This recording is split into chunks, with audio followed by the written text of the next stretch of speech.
City County Planning Commission, please come to order. Ms. Martin, would you please call the roll? Yes, ma'am. Commissioner Rich? Yes, ma'am. Commissioner Martins? Yes, ma'am. Commissioner Balance? Yes, ma'am. Commissioner Clark?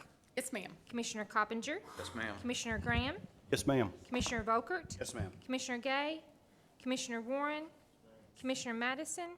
Commissioner Houston? Yes, ma'am. Chair Runner? Yes, ma'am. Everyone's had a chance to review the summary minutes of the May 17th meeting. Are there any corrections to those minutes? No corrections, then I would ask for a motion, please. So moved. Thank you, and a second. Second. Thank you, sir. Commissioner Rich? Yes, ma'am. Commissioner Martins? Abstain. Commissioner Balance? Yes, ma'am. Commissioner Clark? Yes, ma'am. Commissioner Coppinger? Commissioner Graham? Yes, ma'am. Commissioner Volkert? Ma'am. Commissioner Warren? Ma'am. Commissioner Madison? Yes, ma'am. Commissioner Houston? Yes, ma'am. Chair Runner? Yes, ma'am. Chair Runner, I request that you order that the Warren County zoning ordinance, subdivision regulations, and the comprehensive plan with all of its elements effective June 7, 2018 be introduced as exhibits for tonight's hearings.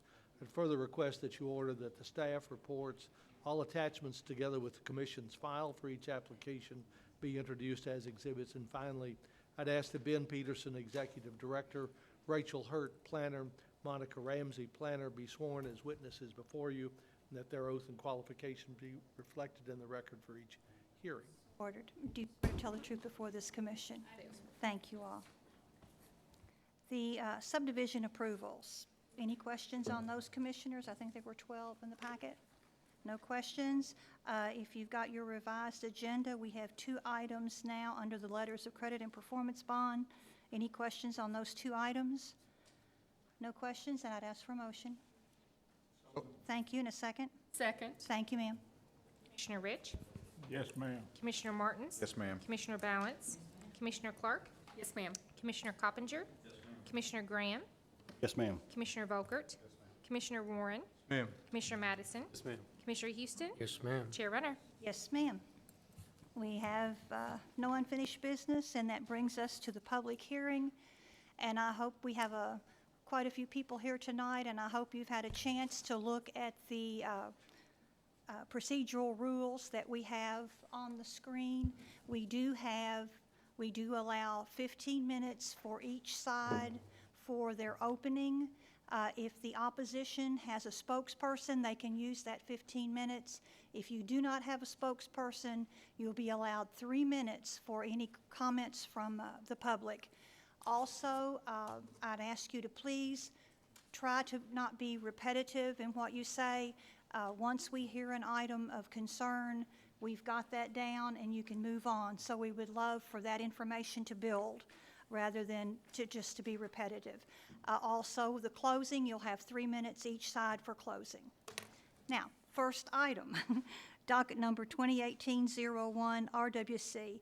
Big Easy Investments, LLC, and Edgar Mills have filed an application to close approximately .09 acres or 3,900 square feet of the right-of-way of Gordon's Alley located off Clay Street. This right-of-way is located between 1169 and 1175 Clay Street, and we'll have the staff report from Ms. Ramsey. Thank you, Chair Runner. We had a pre-application conference on September 22nd of last year for the property you see outlined there in yellow. The applicant has filed to close a 195-foot portion of a 20-foot wide alley that is located between 1169 and 1175 Clay Street. You will see there on the first page of your staff report, section 3.16 of the zoning ordinance referenced. That just outlines the requirements for a right-of-way closure, including letters from appropriate agencies. And on page 2 there, you'll see that the letters have been supplied from all the appropriate agencies. I will draw your attention to the last 2 there, Charter Communications, formerly Spectrum, and Atmos Energy. Charter Communications has stated that the proposed right-of-way closing will not impact their agency as long as the utility easements do not change. And Atmos Energy has noted that there is an existing gas main along the alley, and they would like to maintain rights to the gas main for maintenance and growth purposes. The applicant has met all of the criteria listed in the zoning ordinance and KRS 82.405. If this application is approved, the applicant plans to consolidate the closed right-of-way with the adjoining properties. The only suggested condition of approval is that a plat must be recorded showing the right-of-way closure, as well as the utility easements requested by Atmos Energy and Charter Communications. And I believe that is all I have for that application. Thank you, Pam. Commissioners, do you have any questions? No questions? Questions from anyone in the audience? Opposition to this request? No questions, no opposition? Then I call for a motion, please. Make the motion to approve the right-of-way closing docket number 2018-01 RWC with the following condition. A plat must be recorded showing the right-of-way closure as well as the utility easement requested by Atmos Energy and Charter Communications. Motion is based upon the findings of fact as presented in this staff report and the testimony presented in the public hearing that the right-of-way closing is in compliance with Section 316 of the Warren County zoning ordinance. Thank you, sir. We need a second. Thank you. Commissioner Warren, Yes, ma'am. Commissioner Madison, Yes, ma'am. Commissioner Houston, Yes, ma'am. Commissioner Volkert, Commissioner Graham, Yes, ma'am. Commissioner Coppinger, Commissioner Clark, Yes, ma'am. Commissioner Balance, Commissioner Martins, Yes, ma'am. Commissioner Rich, Yes, ma'am. Chair Runner. Yes, ma'am. Motion carried. Next item, docket number 2018-07 DP, GTS Properties LLC, Ariana LLC, and Jason and Amanda Terrell have filed an application to amend the binding elements, which is the general development plan, on tracts of land containing approximately 21.79 acres located on the corner of Nashville Road and McClellan Road, bounded by Mitch McConnell Way and Century Street at 6567 Nashville Road. This property is zoned general business with a general development plan. Staff report from Mr. Peterson. Thank you, Chair Runner and Commission. Have to bear with us a little bit through this one tonight. We've got a lot of kind of moving parts. I think this one can best be explained as a result of a complex real estate deal with some previous binding elements and different property owners, and so there's some moving parts with this one. But I will point out that you do have all the concept plans that now have been submitted. You should have at your chairs that we did not have when we created the staff report. We also got a new set of development plan conditions that was handed out that we got late this afternoon. So I'll have to apologize, but as we go through this, I'll have to try to switch back and forth between both the staff report and those three new documents you have, and hopefully we'll have a clear picture of what's going on. So to get started, we had a pre-application date on May 7th, 2018. We've actually had numerous meetings with various different parties trying to wrangle this application together.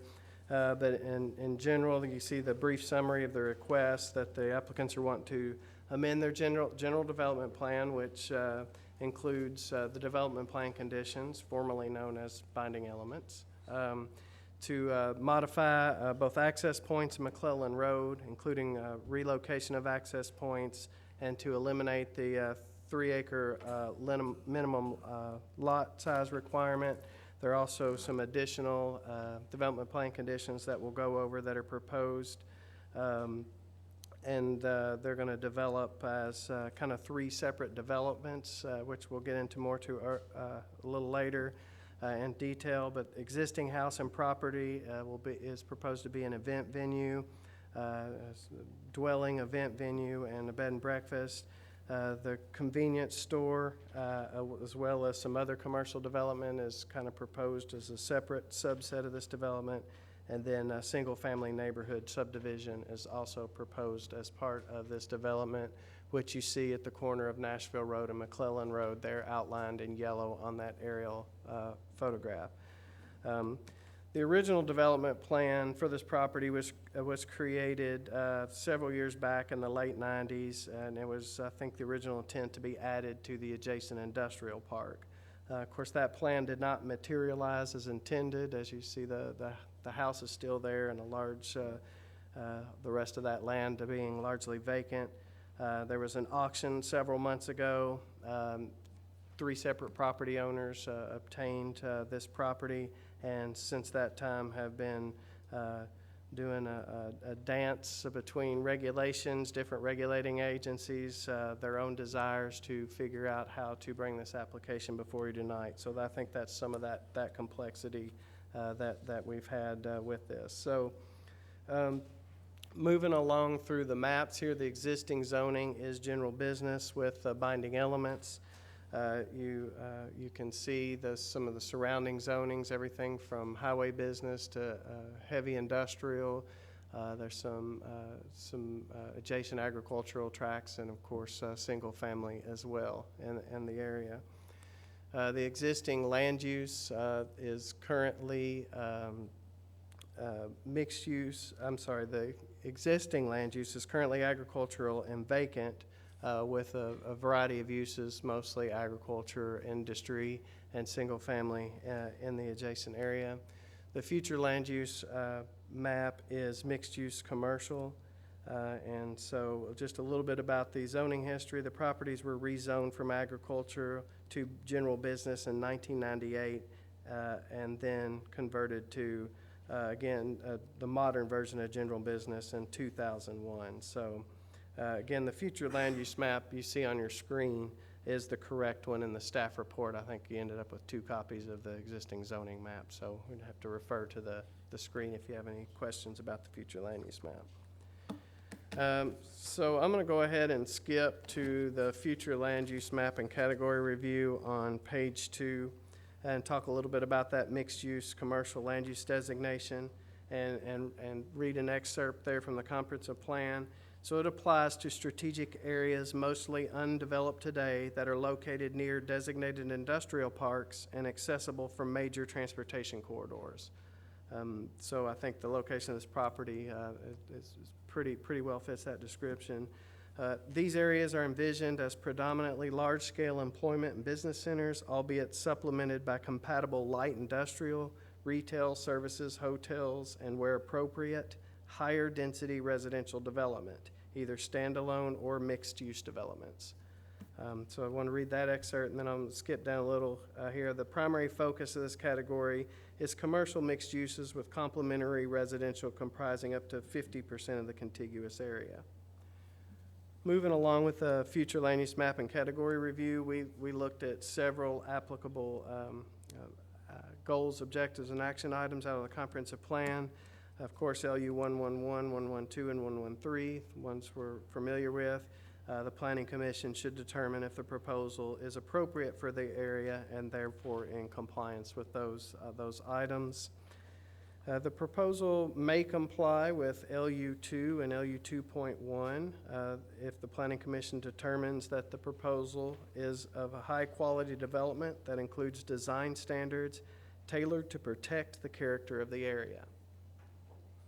The proposal does not comply with LU 2.1.4 and PR 1.7 because applicants, those deal with preserving the existing trees, and that was not addressed in this application.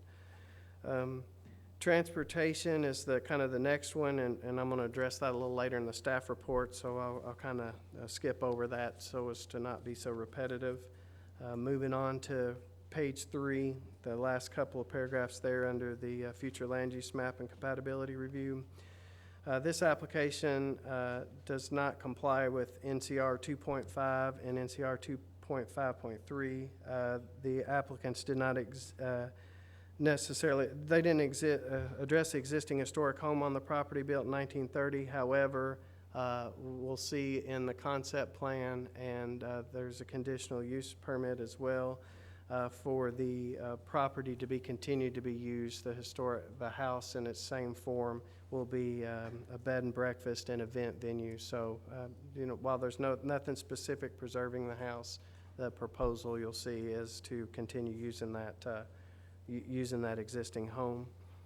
And the proposal may comply with HN 2.1 and HN 4 if the proposed residential units are believed to enhance the array of housing options that are available in the area.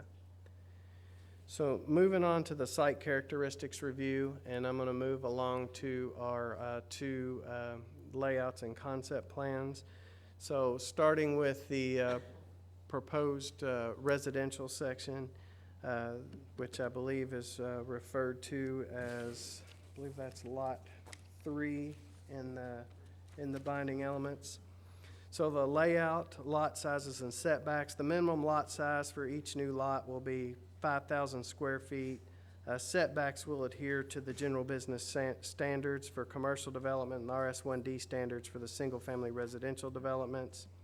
And I'm gonna go ahead and switch to the commercial section 2. So on, I guess this, my left here is the edge of that Lot 3, the commercial. Lot 4 that may be referred to in the binding elements is this remaining piece here that's kind of along Nashville Road. This is McClellan Road here. So this is a proposed convenience store here on this preliminary development plan. This is labeled as a shopping center. And then we have this cul-de-sac here with 7 lots that we don't really know what's going to be there. The applicant might be able to address that later. But those are the two plans there. So moving along with the site characteristics review. Again, the next section deals with transportation infrastructure. I'll get to that when we address the binding elements. In regard to fire protection, water and wastewater adequacy, this site does meet those requirements for any minimum fire protection, water and wastewater adequacy there. Natural features, the property contains a few mature trees. Staff suggests maintaining those to the greatest extent possible. Prime farmland, the majority of the property is designated as prime farmland. And then floodplains and wetlands, a portion of the property does contain a wetland. And then we already mentioned the cultural historic features. We already mentioned the house, but the current property owner does intend to live in the structure and then have a bed and breakfast and event venue there. Moving on with the site design and the compatibility review. The first thing there is the surrounding density. I'll go back to the density map here. There is a mixture of low and moderate density residential properties in the surrounding area. Existing lot sizes range from 5,000 square feet, which is our RS1D standard, up to 1 acre, which is the kind of our RE standard. And those surrounding developments range in density from 0.21 dwelling units to an acre to 1.98 dwelling units per acre. The residential component of this proposal is for approximately 5 dwelling units per acre. So the surrounding land use, so kind of went over that map already, and then surrounding architectural features. There's a mixture of residential, commercial, and industrial properties in the area. The majority of the homes in the area are 1- and 2-story structures. The current development plan addresses height for the development. And then it says here the applicants did not address other architectural items in their application. However, that is now not the case, as we'll see as we go through the binding elements. They have offered some additional architectural items to address that. The same thing with building materials. Surrounding homes are constructed of a mixture of brick or vinyl. Nearby commercial and industrial buildings are constructed metal and masonry materials. Building materials for the proposed development are outlined in those development plan conditions, and it's going to take us all a while before we quit saying binding elements. So, but they mean the same thing. Metal buildings are prohibited. The building orientation, no detail regarding building orientation was supplied with the application. Commercial structures on lots fronting US 31W should face US 31W or Nashville Road. That's a recommendation by staff. Landscaping and screening, I believe I'm going to I'll address that in the new binding elements, because they do address more of that than maybe what the staff report currently says there. There were no area-specific policy reviews in this area. We don't have any special corridor studies or plans in this area. So we'll move on to the general development plan conditions. Development plan conditions, we received these this afternoon about 4:05.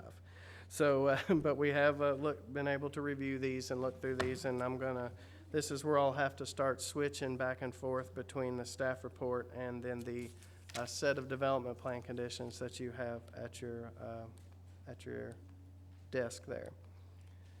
So I'm gonna just leave it on this slide here that's titled Concept 1, because it shows the edge of the neighborhood, the access points, and the proposed commercial developments too. So with that, binding element number 1 in the staff report is the same as the binding element number 1 on the addendum you have before you, dealing with fire control. That was just left in there. It's a requirement anyway, but there is adequate fire prevention controls here on this property.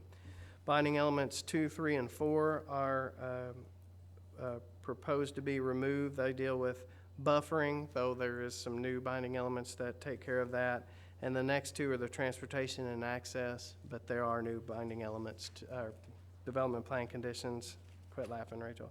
There's new development plan conditions to take care of that too, which we'll go over. So number 5, which is referenced as binding element number 2 on the new set, deals with lighting. That's our typical lighting, though that one is now a zoning ordinance requirement with our new requirement. So, but that one has remained in here as a development plan condition. Building heights, which is number 5. Excuse me. Looks like I'm not sure what happened there. The numbering got off there, but so the lot size is proposed to be eliminated, so that would allow the smaller residential lots and some of the smaller commercial lots you see. There's a current development plan condition that has a 3-acre lot minimum, so that is proposed to be eliminated. Building heights is the next one, which is binding element 3 on the new set, so that is the same as it was in the staff report. Buildings and structures within 100 feet of McClellan Road shall be limited to 35 feet in height.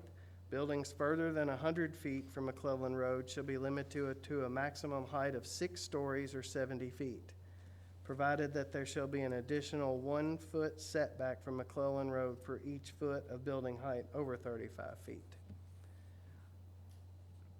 So the next binding element after that starts with no metal buildings. And so that is binding element number 4 in the new set, and there is a change here from the staff report, so I'll read from the new set here. No metal buildings will be allowed.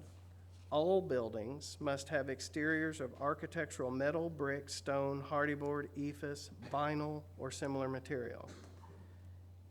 Any building facing McClellan Road shall have exteriors of brick, stone, hardyboard, ephes, or vinyl.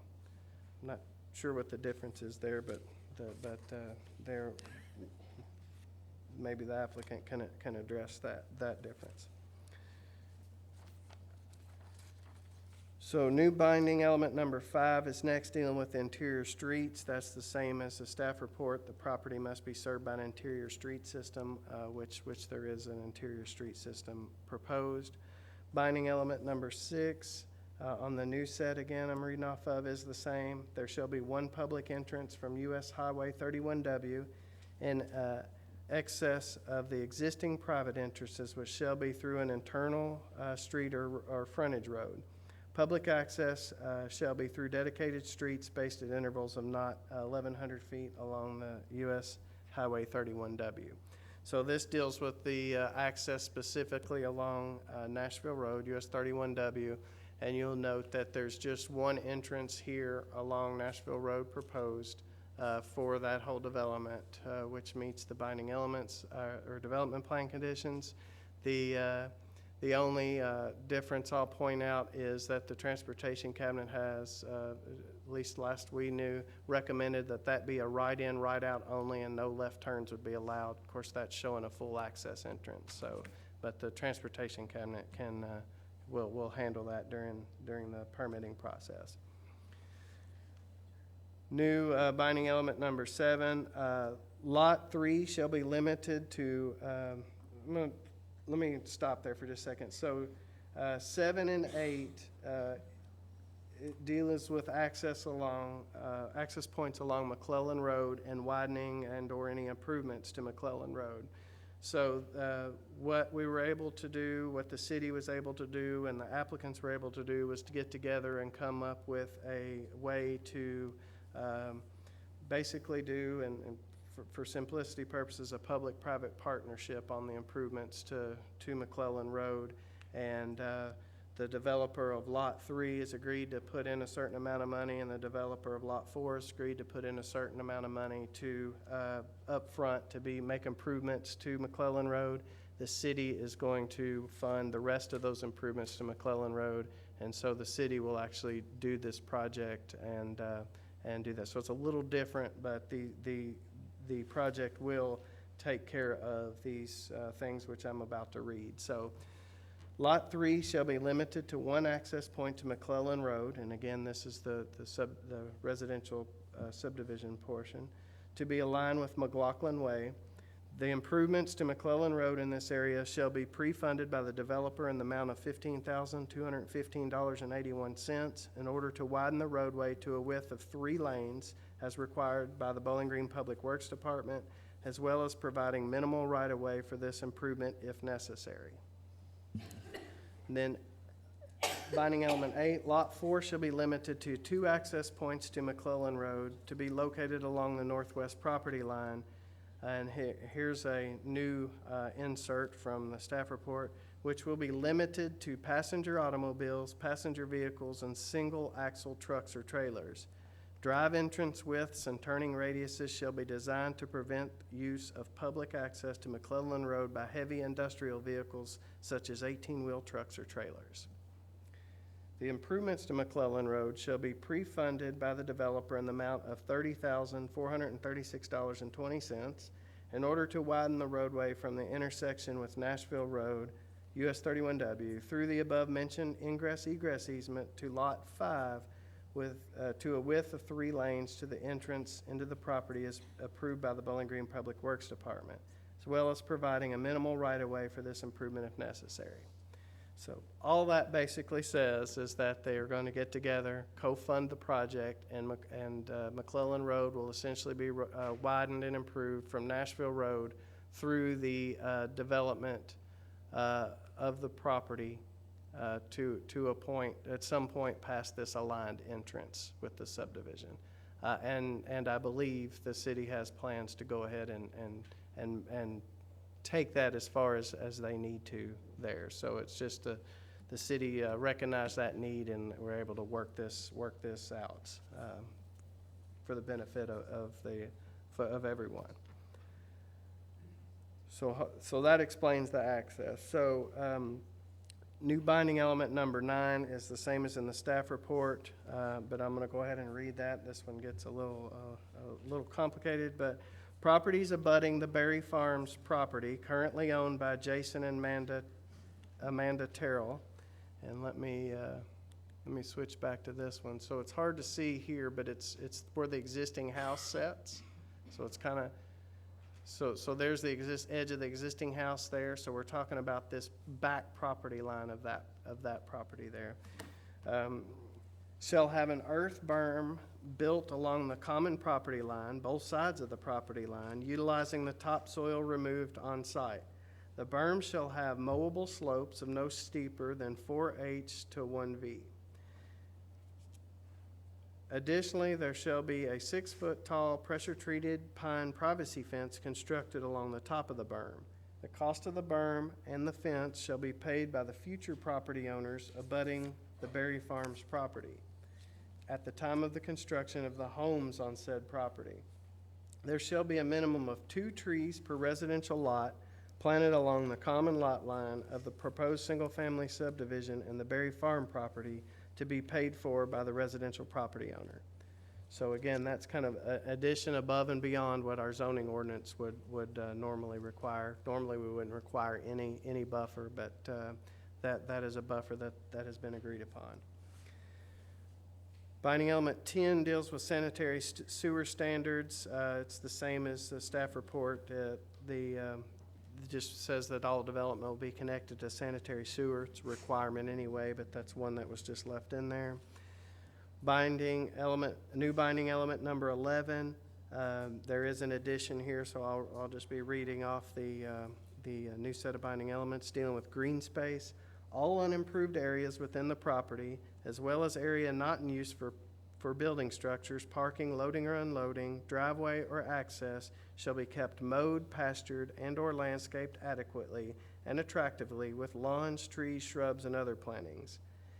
Any lot adjacent to McClellan Road shall be bermed with earth to a height of at least 3 to 4 feet with a mowable slope along McClellan Road across from residential uses. Berms shall be landscaped with hardwood or evergreen trees planted on top of the berm with a spacing of no more than 15 feet apart for buffering. So that's the additional buffering requirement along McClellan Road. At some point, then maybe that's a clarification. I'm not sure if it's the entire length of the commercial property or if it's just in certain areas.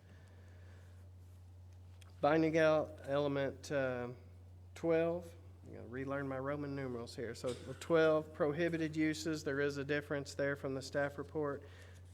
So no part of the property shall be used as a semi-truck fuel pumps, semi-truck weight scales, semi-truck maintenance facilities, overnight semi-truck parking, a bingo hall, pawn shop, tattoo parlor, stone quarry, air park, pet food processing plant, and I will spare you reading the rest of those. That was the same as the staff report, but there's quite a few prohibited uses there.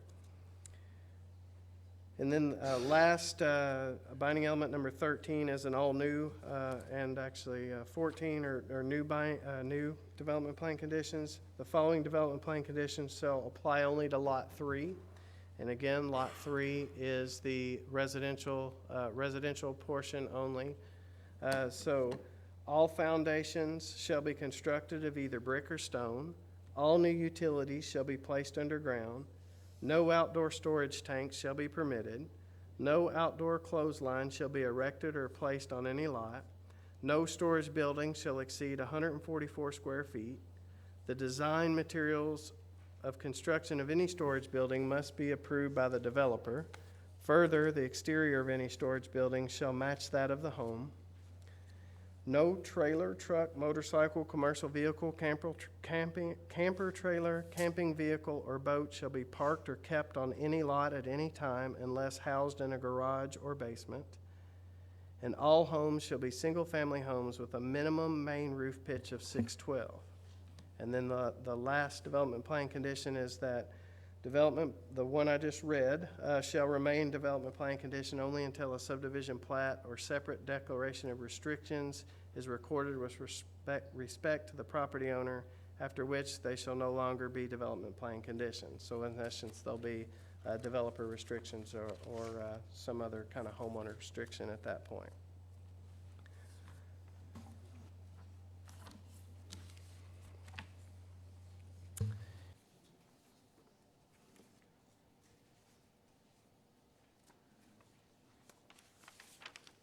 So there's, throughout the staff report, there was a couple of notes talking about deficiencies in the application, things we do not have. I think we can largely ignore those comments now with these submittals.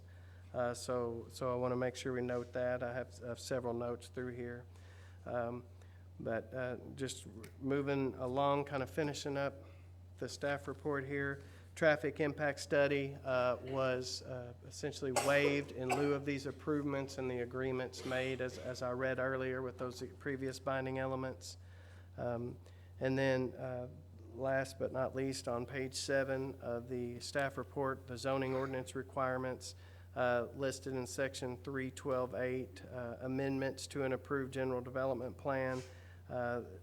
List the 2 considerations I think you're familiar with, whether there have been major economic changes, physical, social nature within the area, the property in question, which were not anticipated at the time of the adoption of the general development plan or development plan conditions, or there have developed physical conditions which would not permit the development of the property in question in accordance with the previously approved plan. To address that concern, the applicant submitted the following narrative. At the time of the enactment of the current development plan conditions, binding elements, it was expressly envisioned that the property would be purchased by the approximate industrial park and developed therein. That never happened. The property has now been subdivided and sold with the intention of the new owners to develop the property consistent with the current general business zoning allowed under general business. The intention of the owners or applicants are to develop it as we have already explained. So, kind of just summarize the staff report. I know this was a long one, but there's a lot of kind of intricacies here that we had to go through. But the proposed general development plan amendment may be appropriate given the future land use mapping category. The proposal complies, we believe now, with a majority of the criteria assessed in the review process. The Planning Commission, of course, should determine if the proposal is compatible with the area and is in concert with those things we mentioned earlier. So the applicants may have some additional information to offer on this application that may provide any further clarification. But with that, I will conclude the staff report and be happy to answer any questions. Thank you, sir. Any questions for Mr. Peterson? Yes, sir. Ben, on the new, and maybe the developer will answer this, on page 1, number 3, building heights shall be limited to a maximum height of 6 stories or 70 feet, provided there's an additional 1-foot setback from McClellan Road. What would be 60 or 70 feet tall, or is that the? Roughly 6 to 7 stories. I know, but in what height. would that be? Oh, what would that be? I would have to defer that to the applicant. I don't believe they have anything proposed to be anything near that height. And given the smaller lot sizes that they'll proposed, it'd be very hard to get that tall with this additional setback that they have required of a 1-foot setback for each 1 foot. The building height is over 35 feet. With those smaller lots, of course, that constricts it pretty well. Then on page 1, article, item number 4, those binding elements, or whatever our new term is now,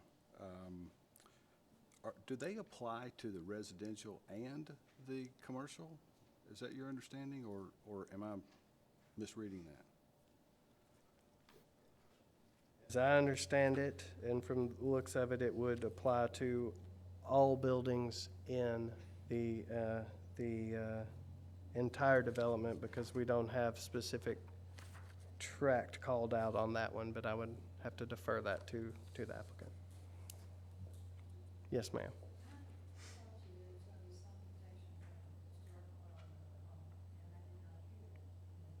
Mm-hmm. So there's nothing specific that protected the historical element of the home. Sometimes, imagine you're referring to that the existing, sometimes we'll have a development plan condition or binding element that says that they'll agree to preserve and protect the existing home unless it's destroyed by natural causes or accidental causes. But it's my understanding that the intent is to continue to use the home as a bed and breakfast event venue, and of course their personal residence, but I'm not aware, there's nothing in there that specifically has it. Well, we can, Mr. Broderick will probably address that when he gets up here. Sir. And on the Sir. issue of the earth berm and the fence, I'm assuming that's an agreement between the existing property owner and the developer. I believe so, yes. I'll let And him. I've never seen this before, that it's being pushed off to the future property owner. Is there a reason why this isn't just going to go ahead and, if we need a berm and a fence, go ahead and put a berm and a fence there to make it uniform and consistent instead of waiting for whomever populates this area of single family? I'll let Mr. Broderick address that too. But that hadn't been, that wasn't, That is. we don't know. Yeah. Okay, All we know is what's on that paper. okay. Can you show us exactly where number 9, where that Berry Farms and that berm is supposed to be built? On number 9. Number 9, we're talking about that berm there by Berry Farms. Where exactly is that up there? Okay, that's the one that, so it's not exactly shown on this development because the way this real estate development was sold, that's actually a separate tract, separate development, part of the bigger property. That's this property here. So it would be from, I would assume, and Mr. Broderick may correct me if I'm wrong here, but this is, it would be basically the back of that property at this common property line here. So it would be these residential houses here and common property line with this property here. So, okay, here's the exhibit from the conditional use for the existing residence that shows the existing residence, the bed and breakfast, and then I guess there's a large barn structure there that they would be using for the event venue. So that is this property line here, and then this is that proposed residential development. This is the commercial development. This is Nashville Road. So that's my understanding would be that property line, is that. And is that where the event venue is going to be? That the event venue is the property in general, but essentially the house and/or the barn. And then that's their proposed parking. Excuse me, Ben, you mentioned a conditional use. Is there a conditional use application here tonight? No, it's previously Already approved. approved by the Board of Adjustment in May. Thank you. And it doesn't say, or if I missed it, anything about minimum size houses? I did not see anything either. Okay. Anything else before we hear from the applicant? Yes, sir. You didn't mention the bread and breakfast, so the bread and breakfast is out of this. Correct. So the bed and breakfast, that's kind of one of the complex natures of this real estate development. These general development plan with these development plan conditions are only on the other properties. This was part of a separate set, so, but they just, that common property line is what was kind of agreed upon. So actually, I'm sorry, it is a part of this one. See, now I'm getting confused. So it is part of this one, and so it does include that, yes, I'm sorry. But the conditional use has already been granted. Any other questions? Thank you. Thank you, Mr. Peterson. We'll hear from the applicant. Madam Chairman, members of the commission, I represent the applicants here, and what I would like to do is address some questions that y'all have raised very quickly. Mr. Graham, first of all, it applies to all the structures on all the property. So My reading of this, correct me if I'm wrong, my reading of this says that these properties could be 100% vinyl siding. Is my reading accurate? well, no, well, yes, they could be. Yes, sir. That's correct. It could be, they could be that way. Yes, sir. Do you know if the applicant is open to an amendment there? I think we would be. That's something we can talk about. I will say this, as you all can tell, this is, we've met with a lot of people and made a lot of changes to accommodate a lot of people's concerns about things that were going to be done. There would be one amendment to this binding element already to binding 4, is so there was no question about there would be no metal siding. Now, obviously with soffits, you're going to have some metal, but there was a concern. We've met with other property owners, neighborhood homeowners associations, lots of people, and we've gotten down, that's where we are. Everybody seems to be in agreement on 4. I don't think there's any opposition, but we'll find out about that in just a second. But my understanding, with all the people we've met with, everybody is happy at this stage with the binding elements. While I'm there, let me tell you, there would be one other changes on the binding elements only at this point in time, and that's Roman numeral number 8. On Roman numeral number 8, in the third line where it starts automobiles, passenger vehicles, and single axle trucks, they want us to delete, and we agree to, or trailers. There will be no trailers. Really, if you go further down, it would be, we would be repeating ourselves anyway, but that was an issue that someone wanted to make clear, and we would agree to that amendment. So we have 2 amendments.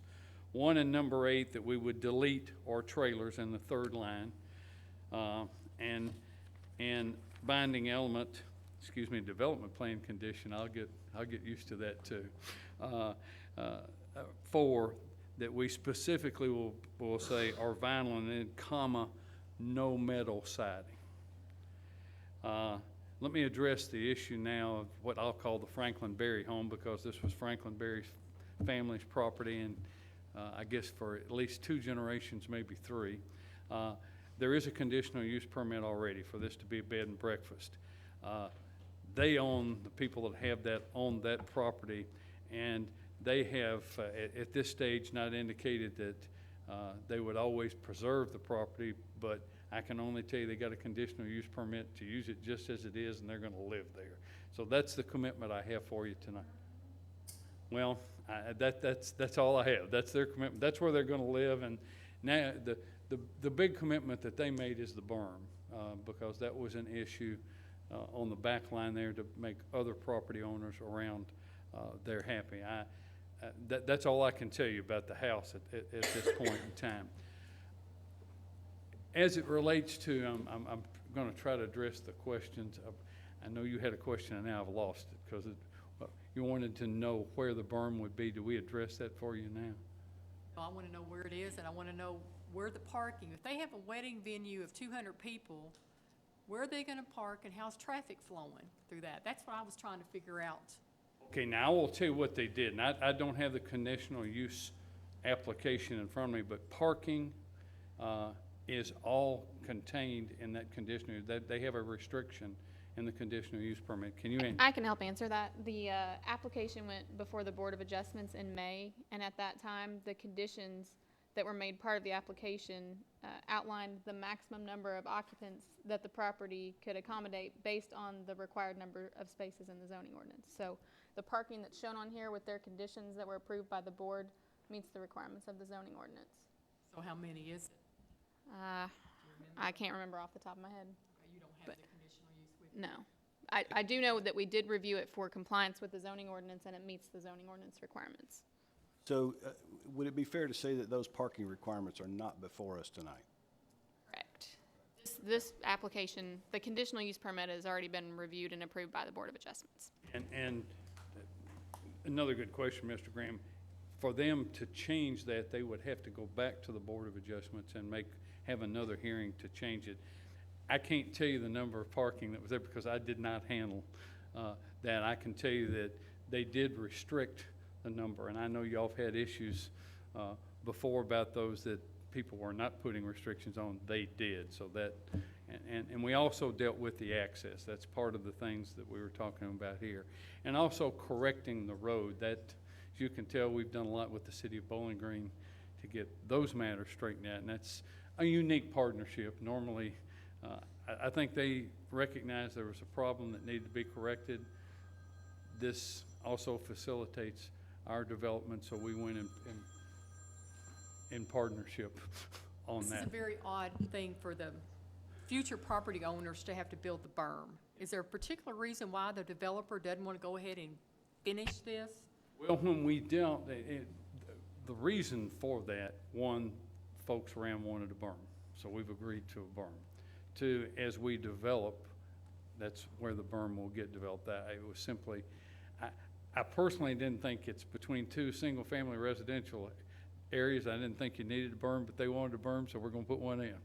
But when you have a venue and you've got 100 people out there, then you want protection for your house from the venue. Well, that's that berm, but there's another berm too that is over on McClellan Road. You know, that's the 3 to 4 foot berm. So you really have 2 berms that are going to be there that are provided for in the binding elements. David, what about minimum square footage? Well, given the size of the lots, we did not address minimum square footage. We just are not there is exactly what we're going to do. Do we have an idea of the size of houses that will be built there? Well, given the size of the lots, you know, they're going to be single-family residential homes. So it's not, we could have, given the zoning that we have, we could have multifamily residential there. We've chosen not to do that because it is a good buffer between McClellan, the development on the other, let's say on the other side of McClellan and us, and then the next development to us where we believe there will be some single-family residential development. The idea about the taller buildings, Mr. Warren, is I doubt that takes place the way we've made our changes. Effectively, our change is here. 20 years ago, when the binding elements came in, we were using 3-acre lots then. It was ultimately going to be part of the industrial foundation. For whatever reason, and I don't know the exact history of that, they didn't purchase that. That kind of changed the world, and this is the way this area has developed, and it is a mixed use, as Mr. Peterson has told you. Broderick, clearly this development is, would be considered residential. The cul-de-sac, do you know the intent for the cul-de-sac portion of the At this development? time, there's not a specific intent for that, and I'm gonna tell you, it probably would be multifamily residential. That decision's just not been made yet. But for consistency and appearance, that's why we restricted the building to all. So you currently have a zoning for multifamily residentials. Yes, sir. And so is the reason for the application tonight to change the lot size for that? Yes, sir, absolutely, because we wouldn't be building single-family residential homes on 3-acre lots. I mean, that's economically not feasible, and I don't think many people are looking for that, considering the way, if we talk about just the other side of the street, McClellan has developed. This would be consistent with what's happened out there. But that, if you put a bottom line on this, other than all the things we've talked about for a long time, what we're really doing is taking off the restriction of 30-acre lots. That's the bottom line. I'd be welcome to answer any other. Any other questions? before- There's David, a- go ahead. There was a discussion about a possible Minute Mart or a convenience store. It will not have gas pumps, is that correct? Will not, it'll have gas pumps. It won't sell diesel fuel and semi-truck fuels. That's the restriction. That was another request that was made of us. One of the issues, that's why we were very restrictive about the trucks, so there wouldn't be anything about that. Simply, if you go to that area, we wanted to keep this area away from, for lack of a better term, the big trucks. Adding to her question, is there a certain company or that's gonna build a convenience store there?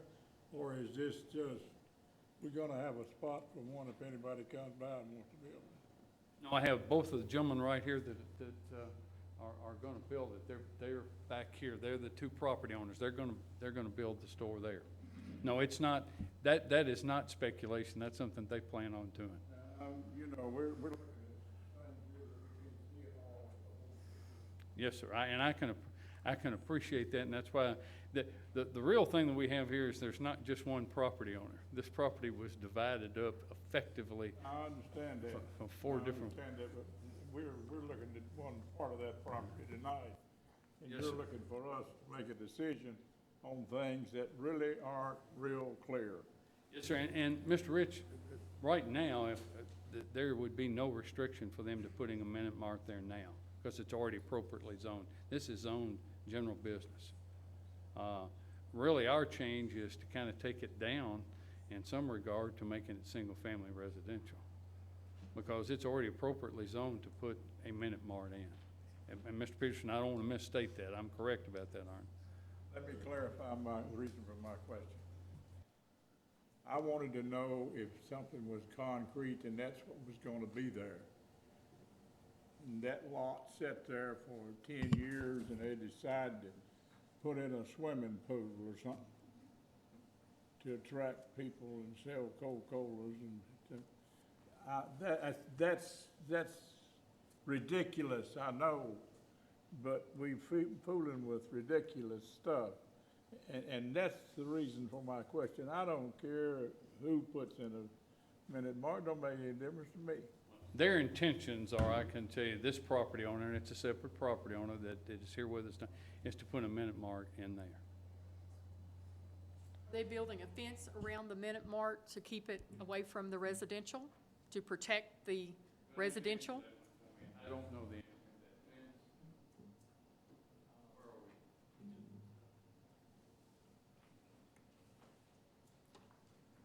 I know the answer, I'll tell you. If I don't, I'm gonna get somebody to help me, so just bear with me. Thank you, sir. Swear me in. Name and address, please. Ryan Shirley, 1136 South Park Drive. And you swear to tell the truth before this commission. Absolutely. Kanubai Patel, And your address, name, Arena LLC's. and you swear to tell the truth before this commission? Okay. We have not discussed the idea of putting a fence between the convenience store and the residential. On the concept plan, there shows some other lots back there. We were asked to provide a concept plan, but we have no idea exactly what's going to go there. It would be what is allowed within the general business zone. But at this point, with the concept plan, it's one of the things that we all struggle with is with a concept plan, that word concept. It could still change. But there will be a convenience store on the corner, probably more commercial between the convenience store and the event lot. But right now, we don't know exactly what's going to go on behind the convenience store. So to commit to putting a fence there, that could be more commercial. So we would just be putting a fence between commercial and commercial. So until we really know what's going to be there, I don't think our client really wants to commit to putting another fence in, another berm or anything else. But we've talked with the single-family residential development. They're okay with knowing that at this point we don't know exactly what's going to be there. But if it gets to the point where it looks like it may be in more of an incompatible use, then they've agreed to work together to buffer whatever they would need to do, and we'll be doing it to meet or exceed the requirements of the zoning ordinance. I just know that some of these Minute Mart convenience stores, I won't say Minute Mart, convenience stores have these bright lights, and if I were a neighbor, I would be very offended that you could see in my backyard. So if it was a residential, would they make the commitment to put a fence to buffer between a residential and the Minute Mart or the convenience store? Yeah, if they do residential, I'm sure they will. Okay. But we have to abide by the zoning ordinance standards for lighting. We can only have certain foot candles underneath the canopy, and we can't have light trespass by the ordinance. That doesn't mean you're not going to see the lights, because obviously you will, but we can't have light trespassing off the property.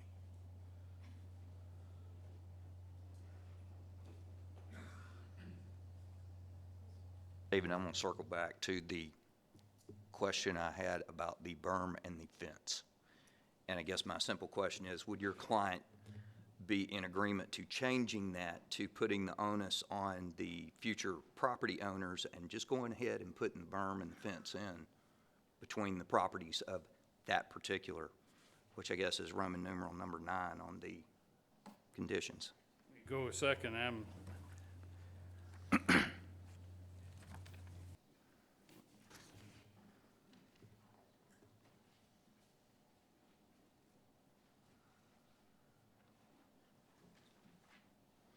Give me just a second, I lost my page. All right.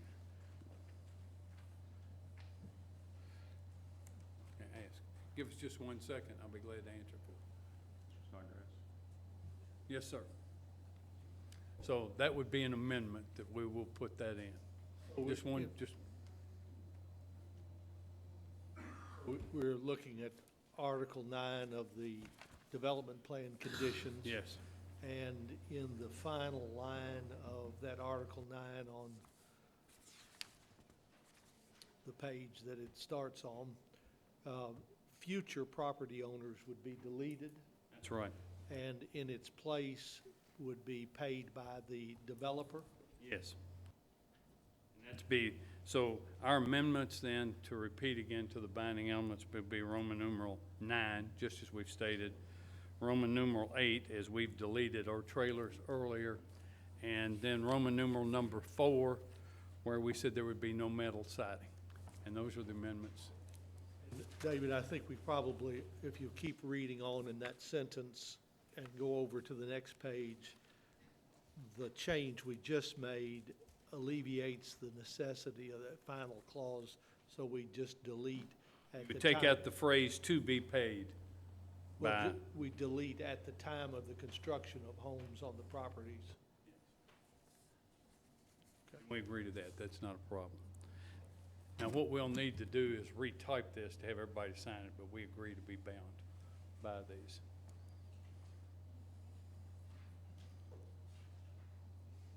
I think we're good now. Yeah, David, if you'll come on down to the last sentence of paragraph 9, has to do with the plantings. And it presently says to be paid for by the residential property owners. That should be to be paid for by the developer. That's right, that's what I was saying, take I'm sorry. that phrase out. We just weren't on the same page. So it would read to be paid for by the developers, period. Okay. I think we started you with the question and answers rather than letting you give a. No, that's fine because Okay. That's what you wanted to do? that's what I Okay. wanted to do. We've gotten it done. I believe Mr. Moore has one other comment here. Go to Article 4 again. Okay, See, in the second sentence, you say all buildings must have exteriors of, and the first one is architectural metal. And then on down, you've offered to say no metal siding. And I want to, that seems like a source. difference in the product, one of, what, the objection there was the concept of a metal building. And, Standing seam. The first sentence addressed that. well, yes, sir, I thought it did, but Yeah, that's what they wanted in, and that's what we agreed to. Okay. So rather than saying metal siding, why don't we say no metal buildings? Be consistent. We're fine with that, too. As long as you okay with that? Sentence. Yeah, I mean, the only thing on item 4 was where it said any building facing McClellan Road. I wanted any part of a building facing McClellan Road, because most likely there's not gonna be a building facing McClellan Road. They're gonna be facing either 31W or the internal, cul-de-sac street. The record, that was Greg Gary speaking. I was going to say, we needed to swear you in, but we'll, or let Mr. Broderick Let me delay. do this. We're Yes, fine with yes. that. We don't, Yeah, okay. that's not, that's our intention, and that's not an issue. So we're gonna change 4 again. I guess, Hank, let's start all over again on 4, so everybody can be on the same page here. No metal buildings will be allowed. All buildings will have exteriors of architectural metal, brick, stone, hardy board, ephes, vinyl, or similar material. Any part of a building facing McClellan Road shall have exteriors of brick, stone, hardy board, ephes, or vinyl, comma, no metal siding, or no metal, you want to say siding or building? Standing seam metal. Standing seam metal? Okay, standing seam metal. So that sentence, final sentence would be, would you read that for me again? Yes, its final sentence would be, any building, any part of a building facing McClellan Road shall have exteriors of brick, stone, hardy board, ephes, or vinyl, no standing seam. Standing seam. Standing seam buildings.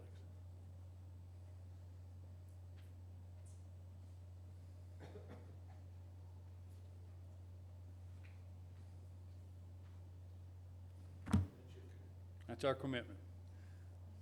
Thank you. Rather than making a further presentation, I will simply say this, from an economic and social change point of view, it's a given that this is 20 years, the property's changed hands. It's not an industrial development, it's now a mixed-use development, and a very good one. You're gonna have a variety of things here. So that's our proposal. We would welcome any questions. Thank you. Commissioners, do you have any other questions for Mr. Broderick, the applicant, before I open it up to the audience? Hey, David, only thing I'm gonna ask is on 7 and 8, I'm assuming those are hard bids for the amount. You know, usually we don't see amounts put in there for work to be done. So I'm assuming those are hard bids and Yes. ready to go.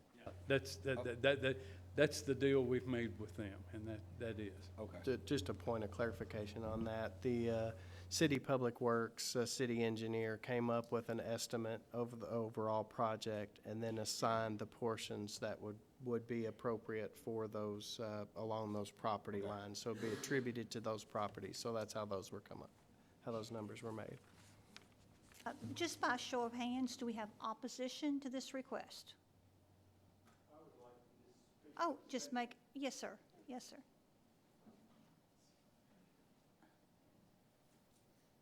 And state your name and address for us, please. My name is Greg Gary at 1100 Rich Pond Road, Bowling Green. And you swear to tell the truth? Yes. The original binding elements were binding elements that Greystone Properties conducted with Franklin Berry and the Industrial Foundation. They're 20 years old. I stand here, I guess, representing Greystone Properties and then the 500-plus homes that are in Greystone. McClellan Road is the only entrance and exit from that development, and that's why that we were, so concerned about the berm that runs along McClellan Road and having the screening with the hardwood and evergreen trees. I don't personally, from Greystone Properties, have a problem with, what they're looking to do, but I only speak for Greystone Properties and the people that, live back there. Our initial intent when we were working with the Industrial Board was to have anything that faced McClellan Road have an aesthetic look that you would want to drive by if you had a residence back that road. And for a lot of people, those homes are their largest investment that they'll ever make, in their lives. So I was pretty adamant about wanting to keep that, and then try to have the entrances and exits that go on to McClellan Road designed in a way that there's no way that a tractor trailer could get in and out. That's why we initially put the single axle vehicles in that would service like a UPS truck or a FedEx truck. And I know that they've done some of that type entrances and exits, but they do it out of just a real low curb. And of course, the tractor trailers just drive right up over the curb. So I would, the only thing is in that design, and I'm sure it'll be through Public Works, because they'll be coming in, to a public highway, that they'll do the design in the height wise to where the trucks absolutely, cannot come and go. And that way, everybody's not out there, well, I saw a truck, out on the road. So just to say that, that's all the concerns that I have, and I'll let anybody else talk. And I apologize for my telephone. I missed the memo of turning my phone off. We'll just collect the fine money at the end, okay? Thank you, sir. I just, one point of clarification that Mr. Gary brought up, it sparked in my mind. This, the improvements that the city is proposing to McClellan Road is not a public highway. It is not the Southwest Parkway that has been planned in previous years. It is, to my understanding, making improvements and three-laning the road, adding turn lanes were necessary. So it is just road improvements and not improving it to a highway standard. Again, I'll ask opposition by show of hands. Okay, if we have a question, we'll just let you come to the mic. We'll swear you in and let you ask your question, ma'am.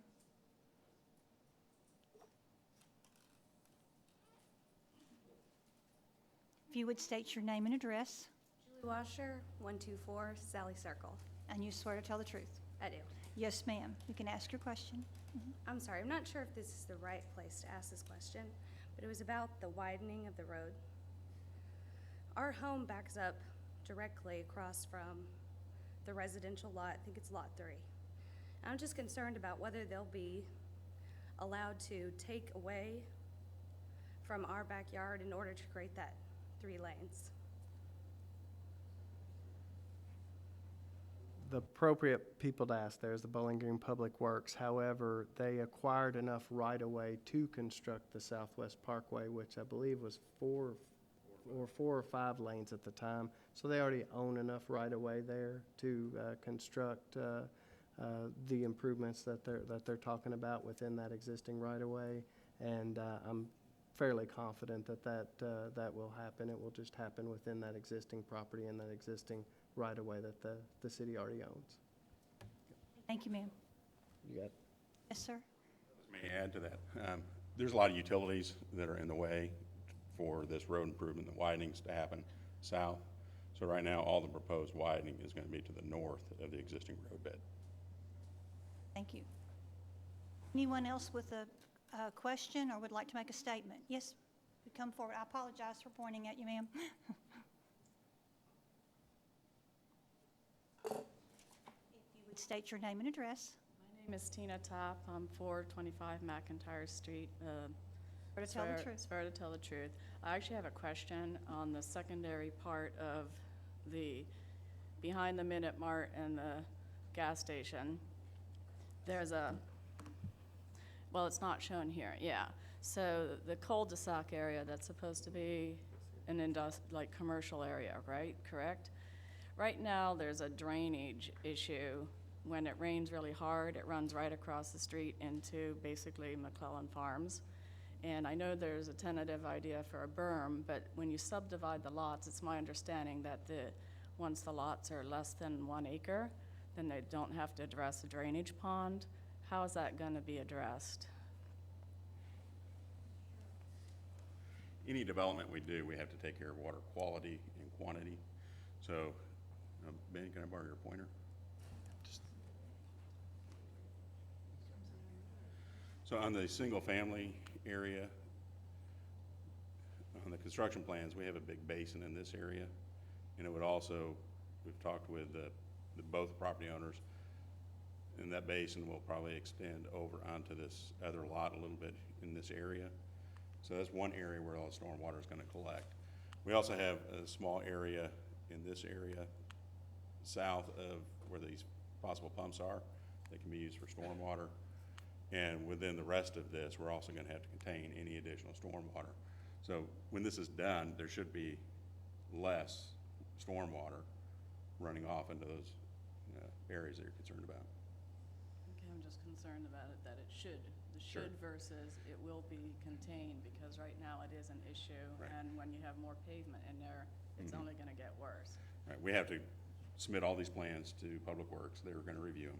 We cannot increase stormwater runoff by law. We can't do that. So we have to contain the quantity, and we also have to treat for water quality. I just want to make sure that's addressed properly in the design, the final, since this is right now very tentative and it could change, and once it's less than an acre, they don't care. And it's the entire development that we Yeah. have to work with. Okay, all right, thank you. Thank you, ma'am.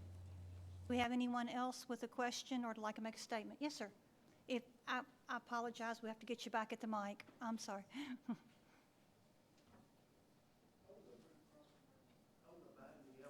Themselves, they are going to take place, they're going to replace the original ones.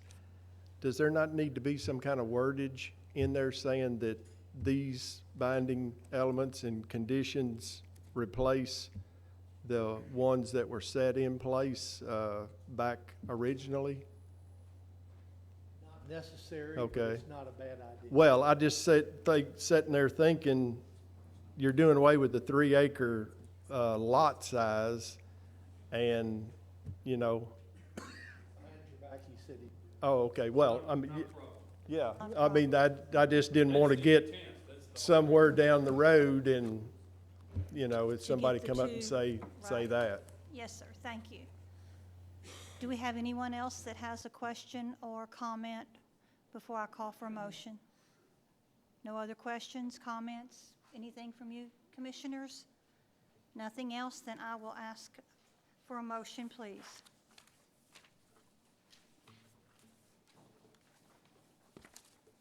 Make the motion to approve the proposed general development plan amendment docket number 2018-07 DP based upon the testimony and the documents presented in this public hearing.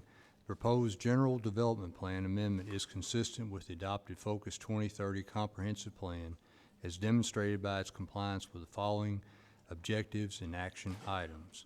LU 111, LU 112, LU 113, LU 2, LU 21, LU 231, NCR 241, HN 21, and HN 4. I further find that there have been major changes of an economic, physical, or social nature within the area of the property in question, and I request the findings of fact and recommendations include a summary of evidence and testimony presented by the witness at this public hearing. Thank you, sir. Second, thank you. Commissioner Rich? Yes, ma'am. Commissioner Balance? Yes, ma'am. Commissioner Coppinger? Yes, ma'am. Commissioner Volkert? Commissioner Martins? Yes, ma'am. Commissioner Clark? Yes. Commissioner Graham? Yes, ma'am. Commissioner Madison? Yes, ma'am. Commissioner Warren? Ma'am. Commissioner Houston? Yes, ma'am. Chair Runner? Yes, ma'am, and the motion carried. Thank you.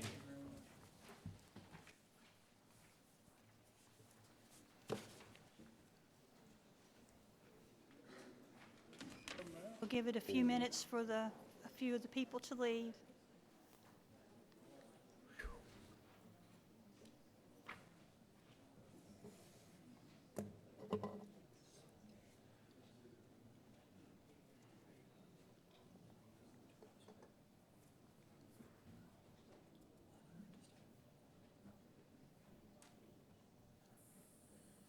Okay, we're up to item 3, docket number 2018-23 Z County and BG.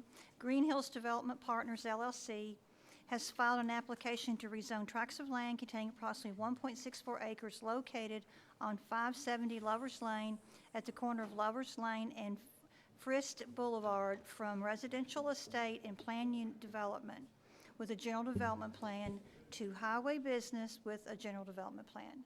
And we'll have the staff report from Ms. Ramsey. Thank you, Chair Runner. We had a pre-application conference on April 26th of this year for the property you see outlined there in yellow. As Chair Runner has already stated, that the properties are 2 zones, residential estate and planned unit development. Land use, you can see that that one is single-family residential in yellow there, and one is agricultural. Around there, we've also got some agricultural and some commercial, some multifamily, and some public uses as well.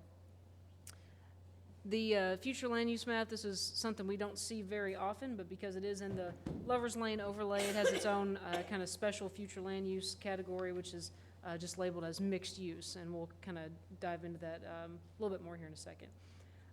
Just a brief history on the properties. They were originally agriculture.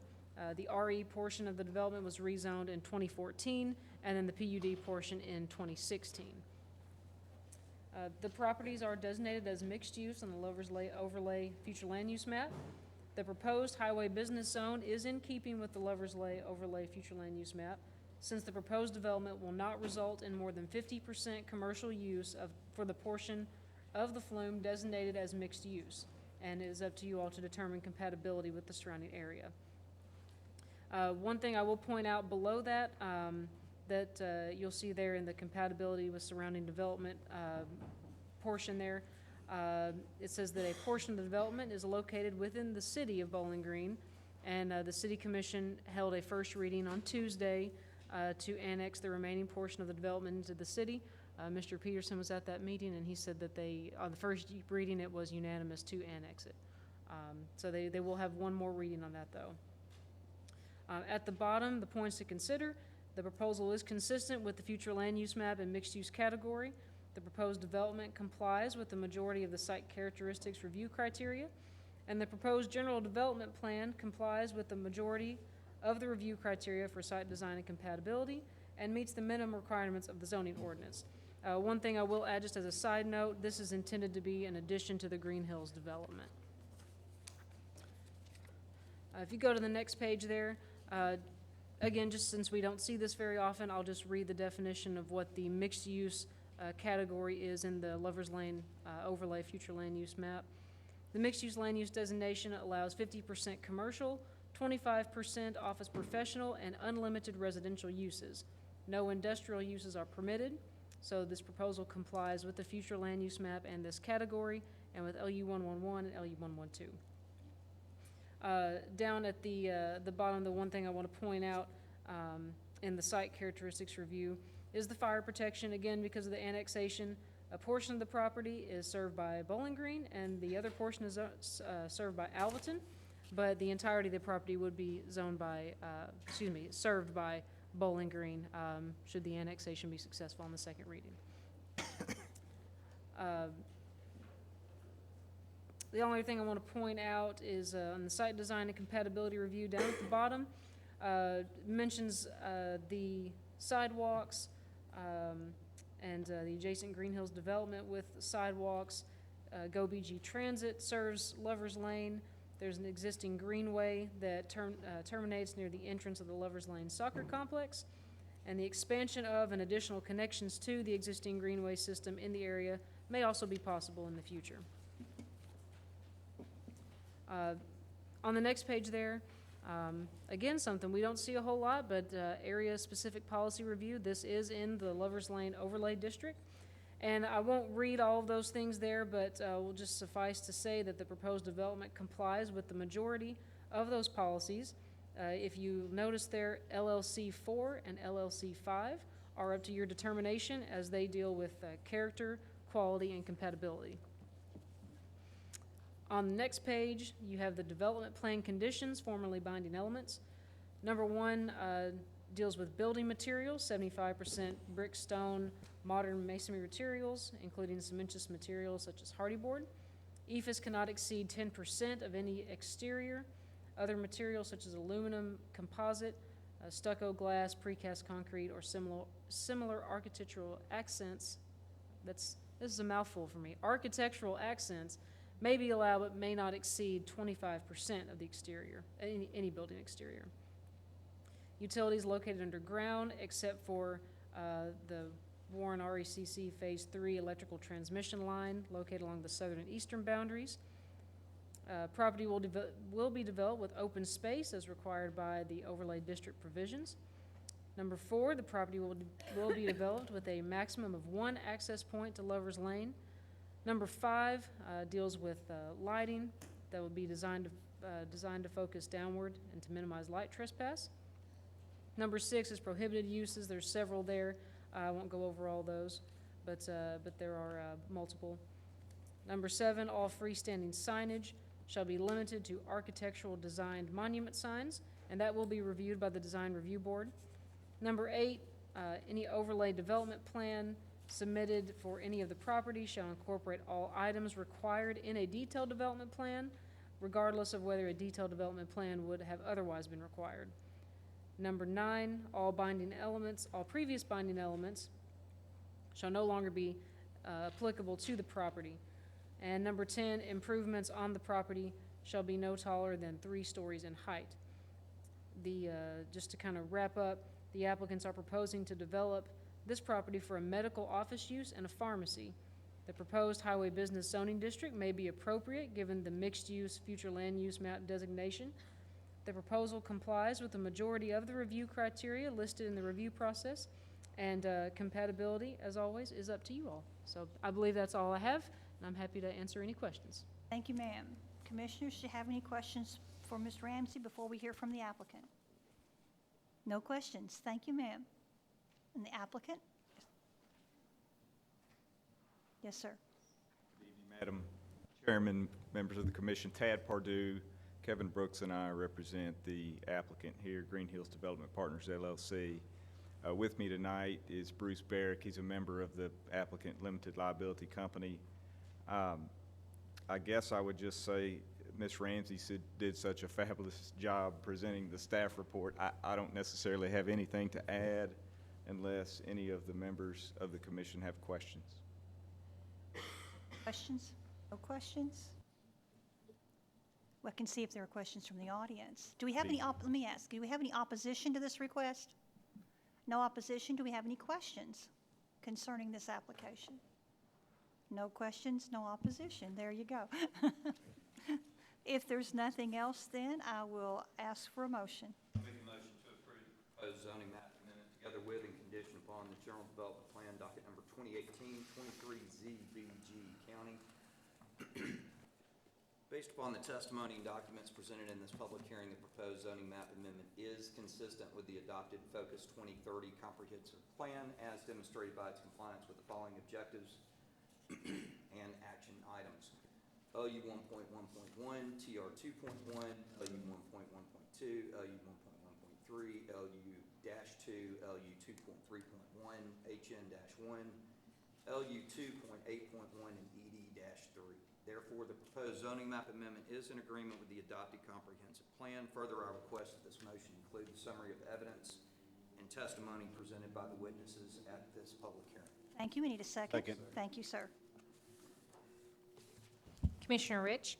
Yes, ma'am. Commissioner Houston? Yes, ma'am. Commissioner Martins? Yes, ma'am. Commissioner Madison? Yes, ma'am. Commissioner Balance? Commissioner Warren?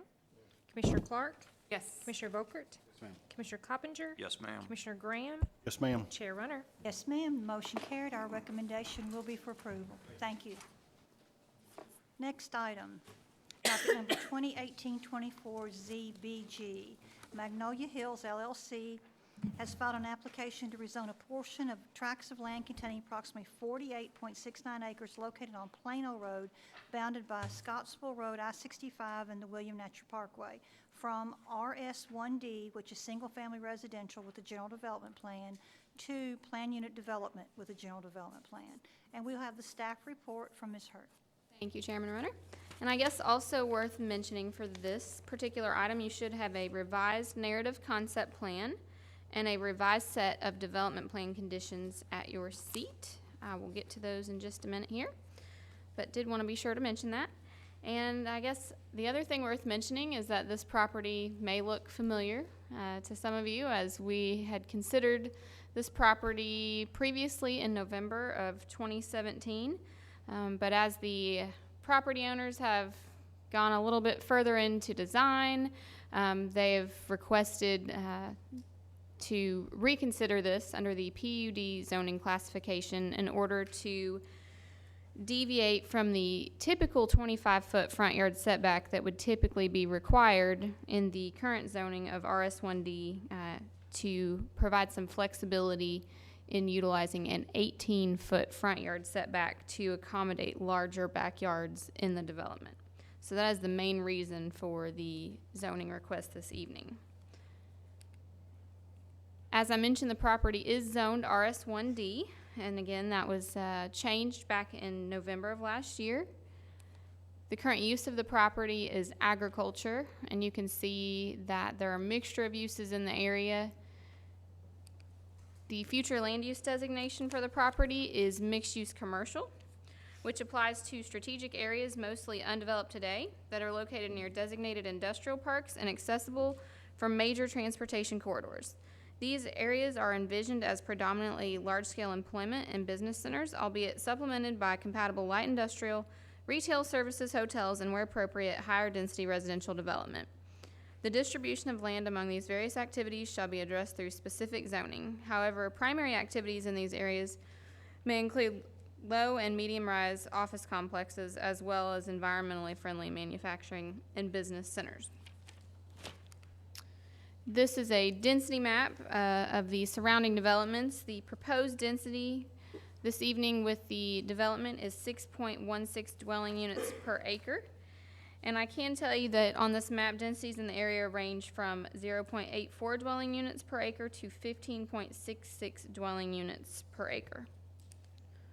This is the proposed development plan that was submitted with the application. It's kind of hard to see there, but there is kind of a detailed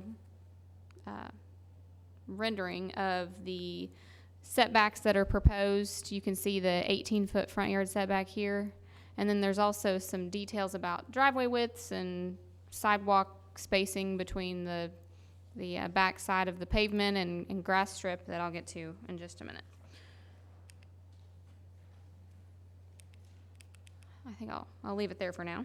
But with that, I'm going to actually jump on to our future land use map and category review on page 2. The staff evaluated several goals, objectives, and action items from the Focus 2030 Comprehensive Plan, and we have provided a compliance summary of each of those items on page 2 of the staff report. I am just going to hit on some of the items.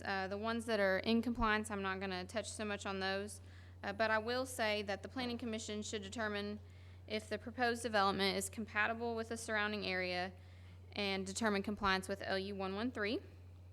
The proposal does not comply with LU 214, PR 1.7, or NCR 1.3, as the applicants have not committed to preserving any of the existing vegetation located within the proposed development. The Planning Commission should determine compliance with LU 2 and LU 2.1, which look at quality of the proposed development and character of the area. And the Planning Commission should also determine compliance with HN 2.1 and HN 4, which assess suitability of the proposed housing type and availability of housing options in the area. With that, I'll jump on to the site characteristics review, and I'm going to again reference this concept plan here. But the lot sizes for the proposed development are 5,000 square feet, which align with the lot area in the RS1D zone. Setbacks for the proposed development will also adhere to the RS1D development standards, with the exception of the front yard setback, which they're proposing to be 18 feet. I'll also mention that the zoning ordinance requires a 10-foot 10-foot rear yard setback and 5-foot side yard setback in RS1D, just if anyone was curious about that. And then also worth noting is that the application complies with the majority of the items in the site characteristics review, with the exception of addressing the existing mature trees on the property. Moving on to site design and compatibility review. There are provisions in the development plan conditions for building materials, which state that the applicants have committed to at least 30% of the exterior of all residences being comprised of brick or hardy board on the entire exterior. The remaining portion of the residences shall be comprised of modern construction materials. Brick, stone, man-made stone, or split-face block shall extend to grade for residences constructed within the development. Building orientation. The majority of the existing homes in the vicinity located along Plano Road have a front facade oriented toward Plano Road, with few residences having a side facade facing Plano Road. There was no information submitted regarding the building and orientation for proposed residences within the development. And then moving along to page 4 of the staff report, we have our section on the general development plan and development plan conditions. Number 1 addresses underground utilities and uniform street lights. Number 2 outlines a minimum square footage for the proposed homes, as well as the building setback along Plano Road. Number 3 looks at turn lanes for internal streets within the development and on Plano Road. I will note that those are identical to the conditions that were proposed with the previous submittal. Number 4, there's a prohibition of outdoor parking of trailers, campers, boats, and recreational vehicles. Number 5 looks at building materials, which I touched on just a few minutes ago. And then number 6 limits the maximum lots within the development to 300.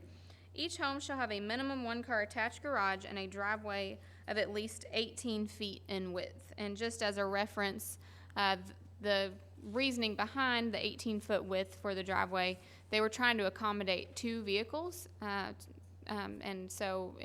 you look at our zoning ordinance, a standard parking space is 9 feet wide. So essentially they're proposing a double width driveway that would be similar to 2 parking spaces, just as a reference there. And then number 7, each house shall have a minimum 18-foot front yard setback. And number 8, all driveways shall be constructed of concrete. Number 9 outlines establishment of a neighborhood association, and number 10 addresses maintenance of open space. Number 11 states that all trash and recycling receptacles shall be kept hidden from street view with the exception of collection days and the night preceding collection days. And number 12, this is the change in the new set of development plan conditions you have at your seats this evening. Each driveway shall be a minimum of 23, not 24, 23 feet in length, inclusive of the portion of the driveway within the right-of-way.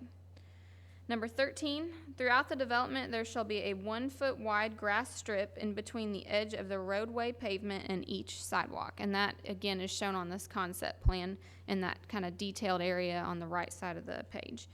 And then finally, number 14, development plan conditions 2, 4, 5, 8, 9, and 11 shall remain development plan conditions only until a subdivision plat or separate declaration of restrictions is recorded with respect to the property, after which they shall no longer be development plan conditions. And then moving to our review summary at the bottom, the applicants again are requesting a maximum of 300 homes. And the reason for this, or the main reason for this zoning request this evening, is to allow some flexibility with the front yard setback to go down to 18 feet. The Planning Commission should determine if the proposal is compatible with the area. And I'm just going to finish up with our points to consider on page 1. The proposed development is consistent with the future land use map and the mixed-use commercial future land use category. The proposed development complies with the majority of the site characteristics review criteria. The proposed general development plan complies with the majority of the review criteria for site design and compatibility and meets the minimum requirements in the zoning ordinance. And again, I think I had previously stated this, but essentially this development would utilize the RS1D property development standards with the exception of the front yard setback, which would again be 18 feet. I believe that is all I have, but I'm happy to answer any questions. Thank you, Ms. Hurt. Commissioners, do you have any questions for Ms. Hurt before we hear from the applicant? No questions? Question, if I may, just to make sure that I understand. So this development has already been approved with the exception of the 18-foot setback. Is that correct? Yes. Other questions before we hear from the applicant? Nothing else? Thank you. Thank you.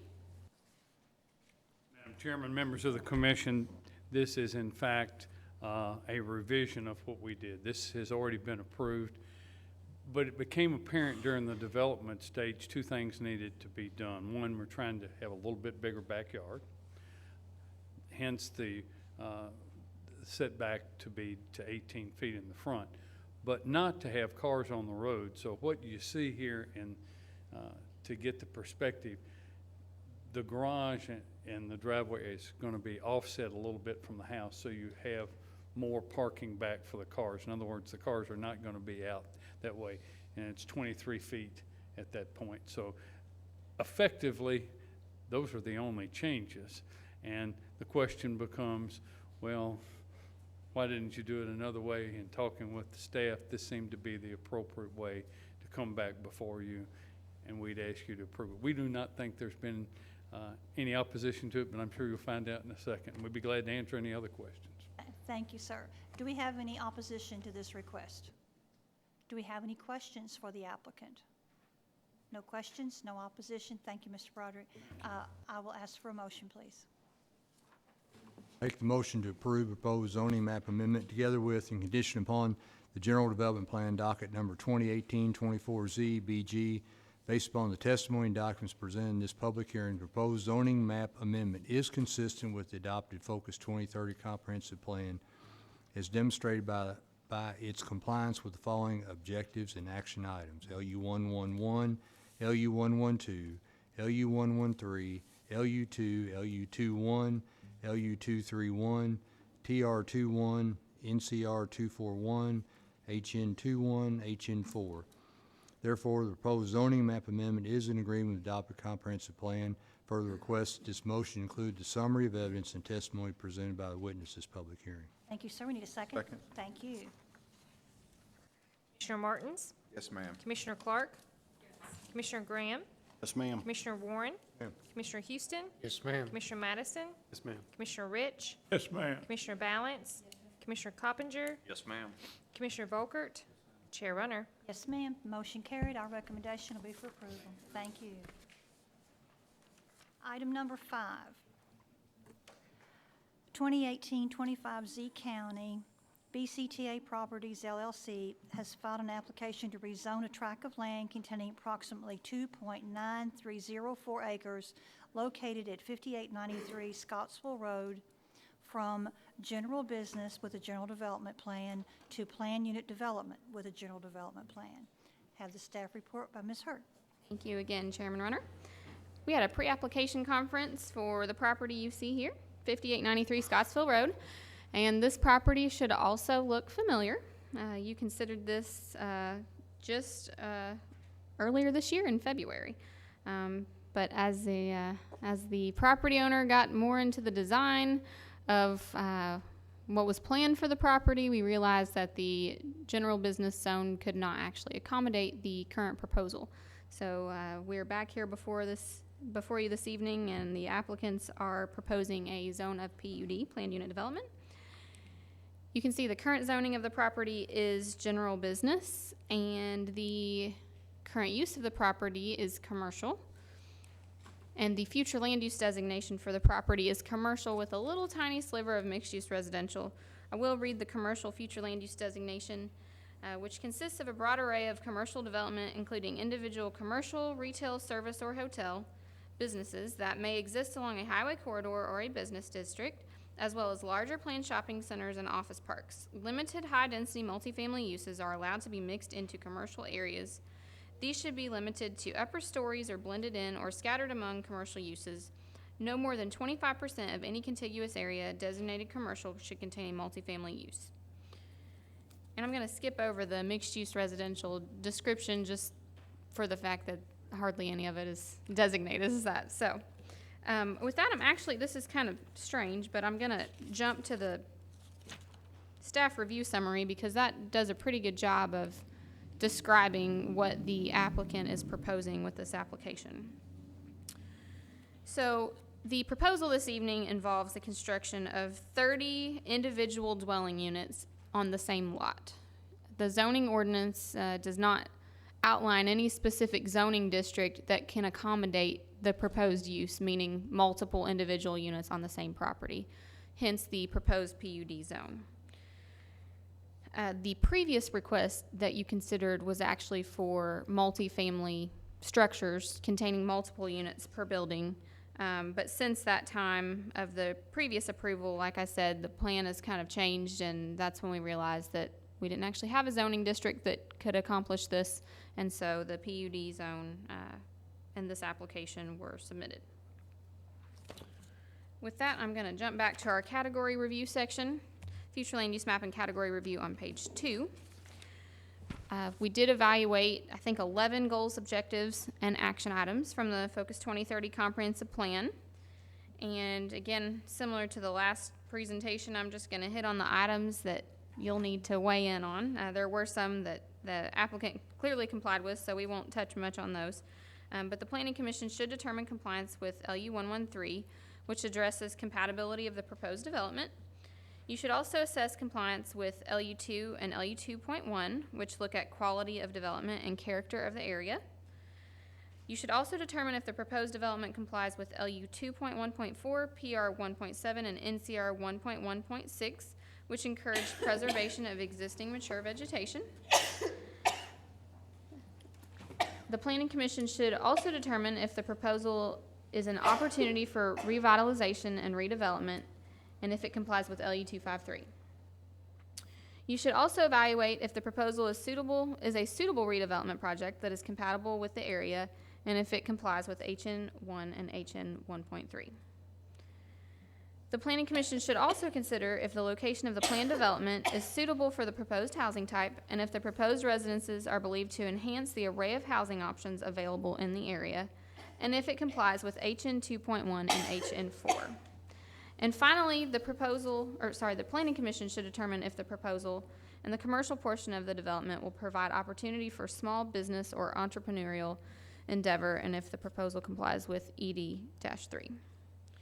Under the site characteristics review, for the layout, lot sizes, and setbacks, the development, as you'll see here, would be served by internal travelways. Setbacks will be 10 feet on the side and rear with a 25-foot front setback. Additional development standards are outlined in the attached narrative concept plan, which is page 14. I won't make you turn to that page because I'm only going to go over one thing there. It's real simple. I was just going to note that the maximum lot coverage for the property would be 80%.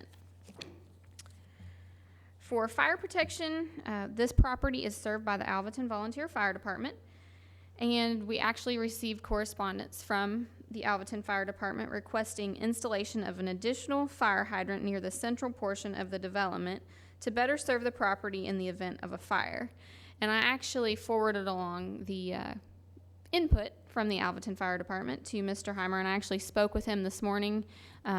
He thinks that's a great idea and the location they've suggested it, so he may want to speak more to that. But from what I understand, he's agreeable to the request that they've made and the specific location that they'd like the fire hydrant to be installed.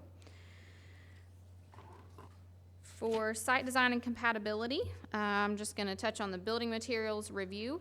Many of the surrounding residential and commercial structures in the area are either brick or vinyl. The applicant has committed to specific building material requirements and development plan conditions 4 and 5, which I'll get to in just a second. And then for building orientation, buildings facing Scottsville Road buildings located along Scottsville Road should have front facades facing Scottsville Road, or at least appear to face Scottsville Road. The preliminary development plan that's shown before you depicts the commercial building oriented towards Scottsville Road, and the applicant has also made provisions for building orientation and screening of structures with a side facade facing Scottsville Road in development plan condition 13. With that, I'm going to jump onto our area-specific policy review. This property is located within the boundary of the Scottsville Road Corridor Study, which was adopted by the Planning Commission in June of 2015. And there were 10 recommendations from the study that staff felt were applicable to this proposal. And you'll note that all of the recommendations have been addressed, as outlined in the compliance summary on page 5 of the staff report. And with that, I'll jump into the general development plan and development plan conditions section. Number 1 addresses underground utilities. Number 2, use of the property will be limited to single-family detached homes on the same lot, not to exceed 30 total units, and the use is permitted in the general business zoning district. Number 3 limits the property to 1 access point on Scottsville Road. And number 4 and 5 outline building materials for the proposed structures. The exterior of all buildings located on the property, except for the proposed commercial building fronting Scottsville Road, shall be constructed of vinyl, brick, EIFS, stone masonry, or other cementitious material on all sides for each facade. The exterior of the proposed commercial building fronting Scottsville Road shall be constructed of at least 70% brick, EIFS, stone masonry, or cementitious material on all sides for each facade. Number 6 and 7 address a community mailbox system and lighting on the property. Number 8 states that the maximum height shall be 2 stories for any building located on the property. Number 9 prohibits the following uses: bingo parlor, pawn shop, tattoo parlor, adult entertainment, or any sale, rental, or display of pornography or adult books, fuel station or fuel sales, vehicle sales, or service. Any outdoor storage along the front of Scottsville Road shall also be prohibited. Number 10 states that all trees located on the perimeter of the development along the northwest, southwest, and southeast property lines which have a caliper of 8 inches or greater and which are located within 10 feet of the property line will be maintained during development and construction on the property. Number 11, the developer agrees to construct a chain link fence at least 6 feet in height along the west, east, and south sides of the property, beginning with the first single-family home coming off Scottsville Road. Number 12 addresses signage on the property. Number 13, the proposed commercial building will be constructed with a front facade oriented towards Scottsville Road, and any buildings not facing Scottsville Road shall be screened with 1 evergreen tree per 15 feet of side facade facing Scottsville Road. And then number 14 outlines provisions for screening of roof-level mechanical equipment. The proposed general development plan meets a majority of the review criteria for site design. Compatibility should be assessed by the Planning Commission, and if approved, the application or the site would be evaluated for further compliance with the zoning ordinance at the time a building permit was reviewed for the property. With that, I'll jump back to our points to consider. The proposed development is consistent with the future land use map and the commercial and mixed-use residential categories, and generally complies with the majority of the site characteristics review criteria. The proposed general development plan complies with the majority of the review criteria for site design and compatibility and meets the minimum requirements of the zoning ordinance. The proposed development is denser than some of the surrounding residential developments, which I actually didn't touch on that. We do have a density map here. Density in the area ranges widely from 0.82 dwelling units to 14.56 dwelling units per acre. Recent multifamily developments in the area range in density from 8.4 to 14.56, and the density of the proposed development is 10.24.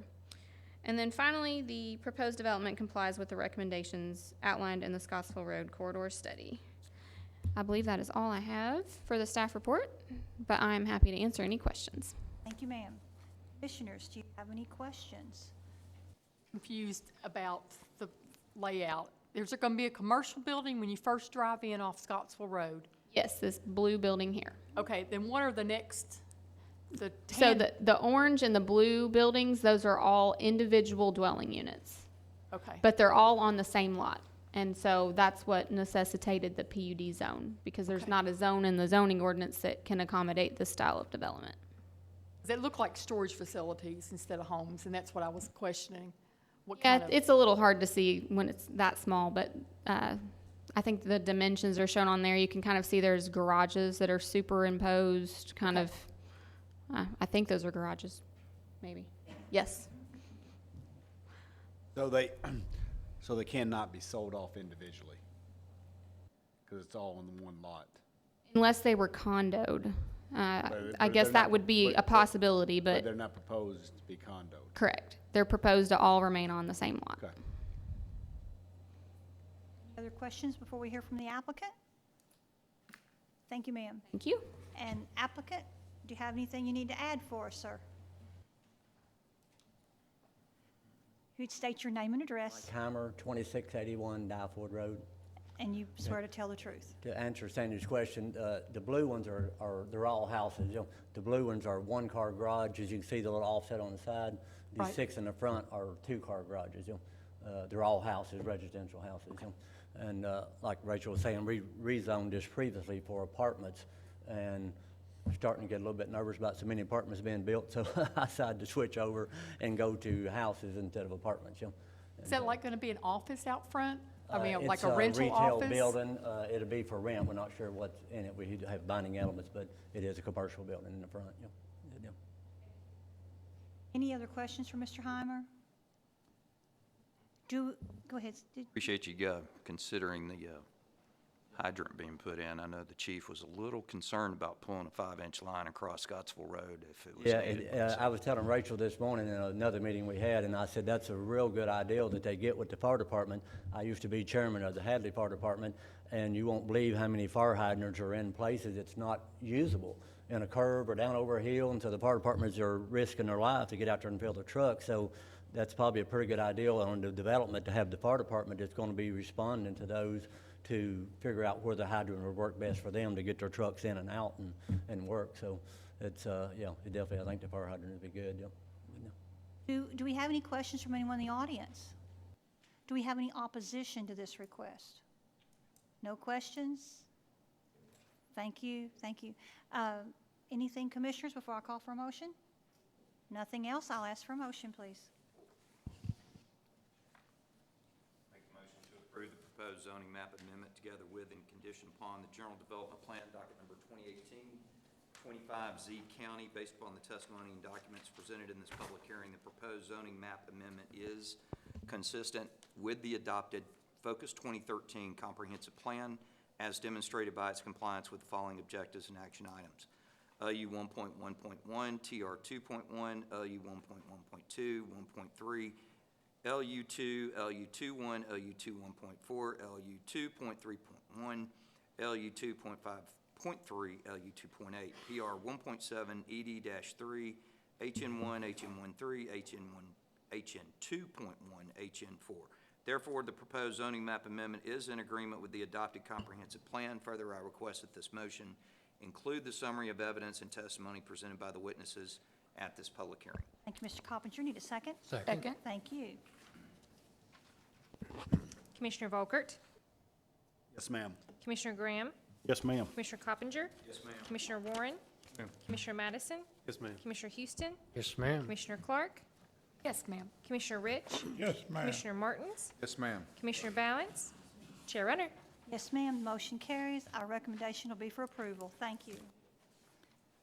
Item 6, Docket number 2018-26Z County, Mike and Yvonne Heimer have filed an application to rezone tracts of land containing approximately 5.3948 acres located at the southeastern corner of Skis and Rich Pond Road and 571 Rich Pond Road from agriculture to plan unit development with a general development plan. Staff report from Mr. Peterson. Thank you, Chair Runner, Commissioners. We had a pre-application conference for this property on May 8th of 2018. As stated, the applicants are proposing to rezone approximately 5.4 acres located along Rich Pond Road from agriculture to planned unit development in order to create a maximum of 40 single-family residential units on the same lot. So it's a pretty similar application to the one you just heard, albeit in 2 lots and a different layout and of course a different location. So you can see Rich Pond Road on your screen in the aerial. You can see the 2 lots and Skis Road curving back into to the development there, and then the edge of South Warren High and Middle School property there just to my left. So, looking at the existing zoning of the property, it is currently agriculture, and the properties have been zoned agriculture since zoning was established in Warren County in 1972. You can see some of the existing zoning surrounding there. It's mostly agriculture and single-family residential. You see some mixed commercial in the area, as well as the school property, of course. Moving on to the existing land use. Of course, this is currently a single family and vacant here at this property, and we've kind of already described some of the existing uses in and around the surrounding areas there. Mostly agriculture, some vacant and single family. Of course, the schools, and then along Nashville Road, you get a little more mix of uses there. Looking at the future land use, this is one that we've had a few times here lately, but it's not super common, but it's designated as rural village, and we'll talk a little bit more about rural village starting now. Looking on page 2 of the staff report, when we look at the future land use mapping category review, so the rural village land use designation is intended to provide for the continued vitality of the existing commercial and residential mixed-use areas found in the smaller rural agricultural centers throughout Warren County.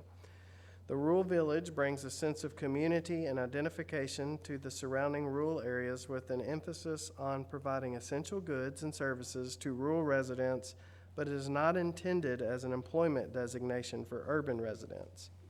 The explanation goes on to talk a little bit more about mixed use and commercial uses, but I'm going to skip down through some of that and mention that limited moderate density includes commercial mixed use and some limited moderate density multifamily, but then it speaks of compatibility being accessed by applying the policies that we're fixing to go through this evening.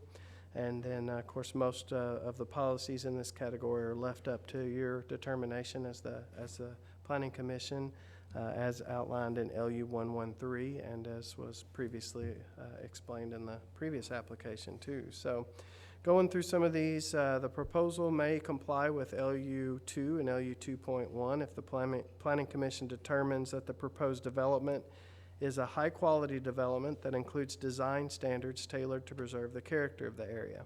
I'm going to go ahead and switch to the concept plan here. LU 211 encourages increased open space standards, so the applicants have committed to a 20% open space, so the Planning Commission should determine if that complies with the LU 211. You should also determine if the proposal complies with LU 213 and TR3. The applicants have committed to a 10-foot greenway easement along Rich Pond Road to allow for future expansion of the existing trail at South Warren Middle and High Schools, but have not committed to providing a physical connection at this time. So they've only committed to providing the easements, but not the actual construction of the connection. The Planning Commission should also determine on LU 214, PR 1.7, NCR 1.1.6 in relation to trees and natural resources. The applicants have outlined provisions for preservation of a portion of the existing trees on the property with development plan condition number 6. We'll look a little closer at that later. Also want to mention LU 252, LU 29, HN1, and HN 1.3. The Planning Commission should determine if the proposal is a suitable redevelopment project that is compatible with the area. Again, the compatibility compliance is what we're looking at here. LU 253 mentions high-quality development, including design standards tailored to preserve the character of the area. And then the proposed development may comply with NCR 2.4 and 2.4.3 if the Planning Commission determines that the development will preserve and enhance Rich Pond's Rural Village Center, if the proposed development will be compatible with the area, and if it will contribute to the historic character of the community. NCR 2.4.1 the Planning Commission should determine if the proposal is located in an area where infrastructure already exists and whether or not the development will result in an increased amount of development pressure on the countryside, and as well if the proposed development will preserve and enhance Rich Pond's Rural Village Center and if it will be compatible with the area. HN 2.3, 2.5.3 relates to kind of historic and cultural resources in relation to the home built on the property was built in 1906. It is proposed to be demolished, but it does appear to staff to be in severe disrepair, and the structure is not a locally designated historic site, nor is it on the National Register of Historic Places, but it is likely eligible to be.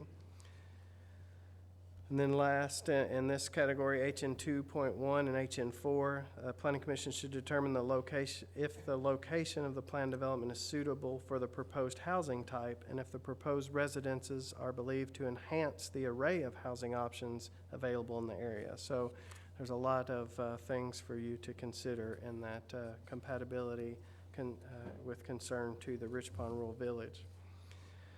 Moving along to the site characteristics review, and we'll reference the proposed preliminary development plan, the layout, lot sizes, and setbacks. We mentioned the lots here. It's just 2 lots. So the development will be served by internal travelways and will be developed as shown on the attached preliminary development plan. And we have additional standards that are outlined in the concept plan for the PUD. Essentially, there'll be no, similar to the last proposal, there'll be no internal lot lines, but this will be single-family dwellings, detached single-family dwellings, but just located on two separate lots. For transportation infrastructure, the applicants have agreed to widen Skees Road in accordance with the Warren County Public Works Department, as is shown on the attached exhibit. So they will widen Skees Road back to where you kind of see on that graphic. You see the darker area there where they've proposing to add the additional pavement. In regards to fire protection, water adequacy, and wastewater adequacy, this site does meet those minimum requirements in Warren County. In relation to natural features, this property does contain several mature trees, and the applicants have committed to preserving a portion of these trees in the development plan condition 6. And we've kind of already mentioned the cultural historic features of the existing home. Moving on to the site design and compatibility review, we have a density analysis with the density map. So the densities in the area range from 0.09 dwelling units an acre to 5.64 dwelling units an acre. The density of this proposed development is 7.14 dwelling units an acre, and just the densest neighborhood closest to this is in kind of Rich Pond proper, if you will, is Idle Acres at 1.59 dwelling units per acre, It's right kind of across the street of the middle school and kind of catty corner to across Rich Pond Road in this, of this development. For surrounding architectural features, there's a mixture of 1 and 1.5 story homes in the area. And of course, the school buildings are 1 and 2 stories. For building materials review, the majority of the structures along Rich Pond Road are comprised of brick. The applicants have committed to vinyl, brick, ephes, stone, masonry, or other cementitious materials. Building orientation, the applicants have committed that the structures along Rich Pond Road will have a front facade facing Rich Pond Road or will be screened with 1 evergreen tree every 15 feet of side or rear facade facing Rich Pond Road. And along with that landscaping and screening, the development will meet the landscaping requirements of the zoning ordinance. Moving on to this development plan conditions, the applicants have submitted the following development plan conditions. Number 1, that the utilities will be located underground. Number 2, use of the property will be limited to single-family detached homes on the same lot, not to exceed 40 total units. Direct access onto Rich Pond Road shall be prohibited. Let me switch back to the concept plan so we can take a look to the access. You see both accesses into each lot are off of Skis Road and no access off of Rich Pond Road. Number 4, access to Skis Road will be coordinated with Warren County Public Works Department. The owner will be required to widen Skis Road to meet the county road standards as generally shown on the submitted exhibit. Number 5, a 10-foot easement shall be reserved on both parcels along its frontage with Rich Pond Road, Kentucky 242, for future expansion of the greenways trails. Number 6, all existing trees located on the perimeter of the development along the northwest, southwest, and southeast property lines, which will have a caliper of 8 inches or greater and which are located within 10 feet of the property line, will be maintained during the development and construction on the property. Number 7, the exterior of all buildings located on the property shall be constructed of vinyl, brick, ephes, stone, masonry, or other cementitious material. Number 8, the property will be developed with a community mailbox system and uniform site lighting.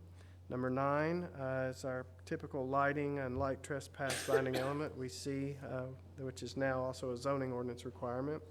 Number 10, all buildings located on the property shall not exceed 2 stories. Number 11, the proposed buildings along Rich Pond Road, Kentucky 242, will be constructed with a front facade oriented toward Rich Pond Road or shall be screened with 1 evergreen tree per 15 feet of side or rear facing Rich Pond Road. The property shall be developed with a maximum of 1 monument-style sign which shall not exceed 5 feet in height with a total sign face of 60 square feet on each sign face. Any wall signage shall meet the requirements of the zoning ordinance, and LED signs shall not be permitted on any building lot. That signage requirement would likely only apply for if a conditional use was ever approved in the area. Otherwise, it'd be just kind of a neighborhood entrance sign. So, staff review summary, the proposed PUD zoning may be appropriate given the rural village future land use map designation and category description. The applicants are requesting to develop the properties with a maximum of 40 single-family residential units on 2 lots. And I will just refer back to page 1 of our points to consider. The proposed development is consistent with the future land use map and the rural village future land use category with the noted mentions of the Planning Commission decisions on compatibility. The proposed development complies with the majority of the site characteristics review criteria. That was a typo in the staff report, so it does meet a majority of those, and I will reference the widening of the road condition and water. There was a mention of the water not being appropriate somewhere, but that is in fact we have verified with Warren County Water District that they do have adequate water flow there. The proposed general development plan does generally comply with the majority of the review criteria for site design and compatibility and meets the minimum requirements of the zoning ordinance. But then our last point to consider, we noted that the proposed development is more dense than the surrounding residential developments, but the availability of sewer in the area could potentially allow development of higher densities. So that concludes the staff report. I'd be happy to answer any questions. Thank you, sir. Commissioners, you have any questions for Mr. Peterson before we hear from the applicant? Ben, I'm sure Mr. Heimer will talk about this, but I see in this one, we don't have a percentage of how much will be brick and That is not- correct. That is correct. Vinyl is an allowed use as currently written, and there's no minimum percentages of any. But you did say that most of the houses in the area are brick? That is correct. That is what we found in our staff analysis. The majority, especially across the street and further down Rich Pond Road, a majority of those are typically your 60s, 70s styles ranch homes with brick. Any other questions before we hear from the applicant? Are these on sewer, or they are? They will be connected? Required to be on sewer, yes. Okay, thank you. Mhm. Other questions? Thank you, sir. We'll hear from the applicant. Mr. Heimer. We'll go through this again, name and address. Your name, sir? Need to swear in again? Yes, sir. Okay. Mike Heimer, 2681 Dyford Road, Alberton, Kentucky. And you swear to tell the truth? I do. Thank you, sir. Yeah, we're doing the exact same thing I'm doing on Scottsville Road, just a different location. Actually going to be the same floor plans. As you can see, the orange ones are 2-car garages and the other ones are 1-car garages. Everything that I build in rental property and stuff, we put garages on them. It seems to help the neighborhood, keep their junk in the garage or motorcycle or whatever. So, even with fourplexes and stuff, a lot of times you get a lot of, outside stuff. So we're, the ones I'm designing on all these every one of them has garages on them, Mike, would you be willing to go to the 70% like you did on the other development? As far for brick or stone Yes, or sir. hardy board? Yes, sir. Yeah, we could do that. I wouldn't have a problem with doing that. Okay. We could, just a mixture, or you're saying? Sure, yeah, just as long as 70% is brick, stone. Stone or hardy board, Yep. yeah, inside, yeah. Yep. Yeah, I don't have a problem with that. Yeah. Great. Yeah. Finding element number 7 would add a sentence that says, a final exterior shall include at least 70% brick, stone masonry, or hardwood. Yes, if not- yeah, I'm okay with that, yeah. Any other questions from the commissioners before I open it up to the audience? Did you have anything you wanted to add? And is that all? Okay. I'll see if we have. And yes, these are on sewer, this is sewer, that 3-acre tract joins South Warren School, and sewer's right there on the corner of the property, yeah, yeah. And we are widening the road. That Skis Road's a pretty narrow road. I think it's only about 12 foot. The State Department said they didn't have any problem with putting an entrances on Rich Pond Road, but we decided to do an internal and come both ways and widen that street for it, and kind of gets traffic a lot less problem, yeah. Thank you, sir. Thank you. Just by show of hands, do we have opposition to this request? Do you have yes, sir. That may be good, sir. You may just want to have a seat in the front, and that way you're available for questions. Do we have a spokesperson? We've had a gentleman that came. If you'd state your name and address. Yes, ma'am. What I was going to say is I have represented a couple of people as a spokesperson, but then I do believe there are a couple people here from the public that would like to have a few minutes afterwards to say some comments, if that's okay. Yes, sir. And then secondly, could I get someone, actually have some slides of some images? Could one of you all pull that up? And then we'll go ahead and do this. Greg Reynolds of 457 Hickory Heights. Your name? Greg Reynolds. Reynolds, yes. And you swear to tell the truth? I do, yes, ma'am. Thank you.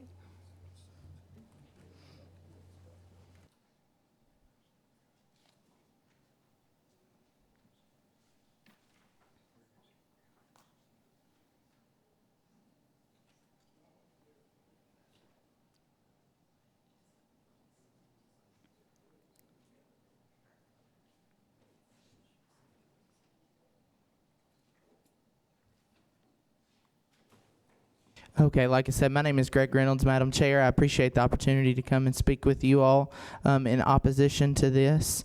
I am a resident of the Rich Pond area, so I am included in this. Tonight, I want to talk about several different reasons that we are opposed to this, and we do have several essentially witnesses that are going to come speak to each point to be included in the total 15-minute time.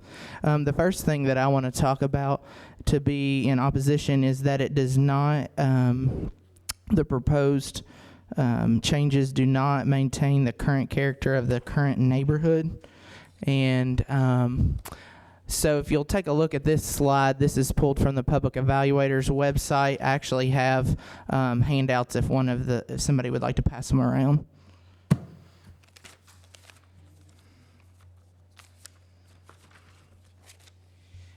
So this, how do I use this laser pointer? Is it the top button? The middle button, there we go. So these two properties here are the ones that are suggested to change. The other properties that all border Skis Road, it has been a requirement in the past as they've been sold off that they all at least be 1 acre to have a one dwelling on per 1 acre. So on this particular street, no home listed currently has less than an acre, give or take, associated with the home there. And so they're wanting to take 5 acres and put essentially up to 40 dwellings. The next slides, these are some current homes. Again, I'm sorry, you just sat down. I have some more handouts for you. I tell you what, I've got 2 more, so let me just go ahead and both of them to you. One of each. Thank you. These are just included in your packet are some photos of the homes in the area. As you can see, this property right here is the Davenport property. It is the one that will meet with the Rich Pond property. The aerial footage provided in your packet by the Planning Commission must have been dated because it does not include the current structure that is there. This is the structure, and right here in this red area is where that structure is located. So you can see these properties are going to butt really close up to that home. These are some other that are along the road. Again, these all have an acre with them, and the proposed would put 40 and 5 acres. This is a view of the school across the street and the road in the area. It's going to take a lot of improving to in order to make that safe. And so we are actually going to have a law enforcement officer come talk to you now about the issues of safety and traffic concerns that are going to be associated with this property. Ben, can I ask a quick question? Yes, sir. On the acre lots, is that because their sewer wasn't there?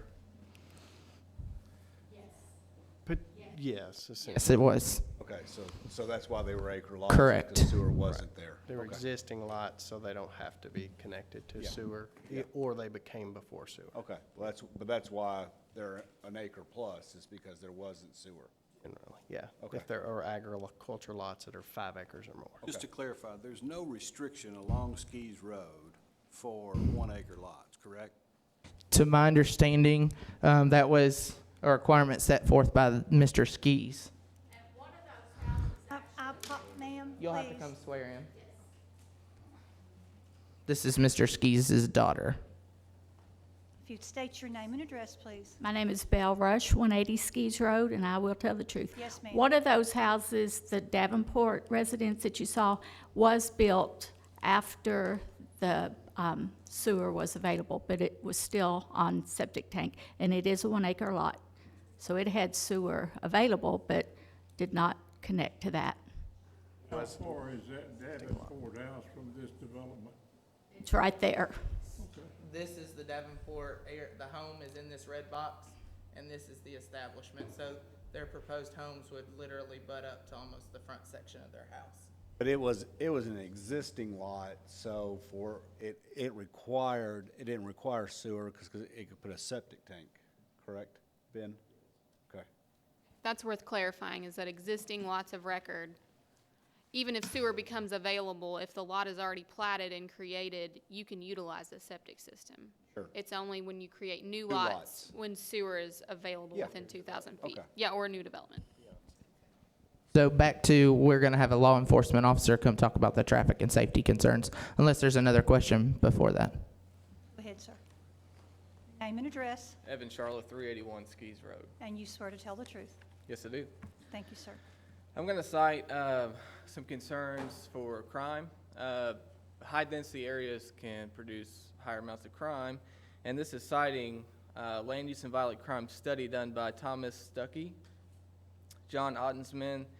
They're two professors at IUPUI, and they cited these following things that are very concerning considering the density of the area. Turning to the effects of specific land uses on violent crime, the presence of high-density residential units in the cell, which are 8 or more units per acre, which is very close to this development, was specifically positive associated with all violent crimes in Table 2, which refer to violent crimes, which I'll explain what they are later.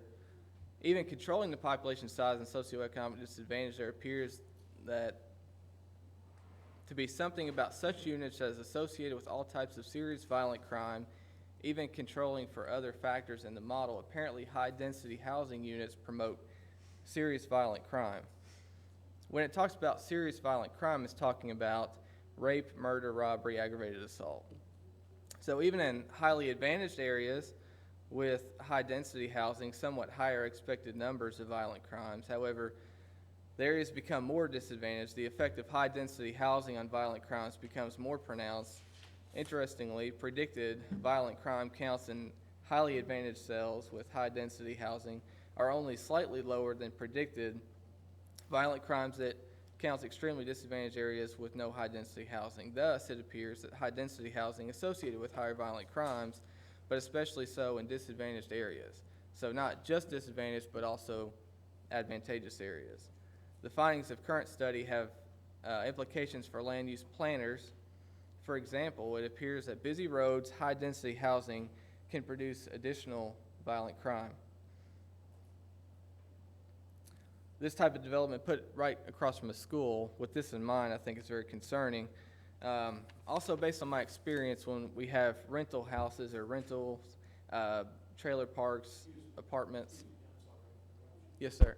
It would be improper for this board to discriminate against property which is used for rental purposes.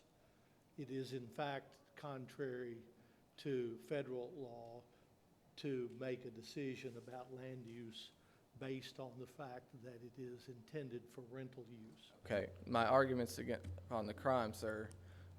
Going forward, I'll admit what I was going to say about the rentals, but what I just mentioned was the density of an area, not particularly rentals. I heard your argument about density, but then I thought you were about to, in fact, you did begin a discussion about rental property being more susceptible to high crime. And I don't, you're welcome to say whatever you want to say, but I want to advise my client about what the law says about what they can consider and what they can't consider. Excuse me for interrupting. Okay, well, and I'm not discriminating against rentals. I lived in a neighborhood previously that had rentals, and they took care of their land. But there are some factors such as 37 projected dwellings. If there's 37 occupants, oftentimes with rentals, they allow more people in there to help pay the rent. Based on my experience as a law enforcement officer, I'll go to a rental property that will have multiple adults staying there that aren't on the lease. So that was my approach with this next thing. If I need to omit that completely, that's okay.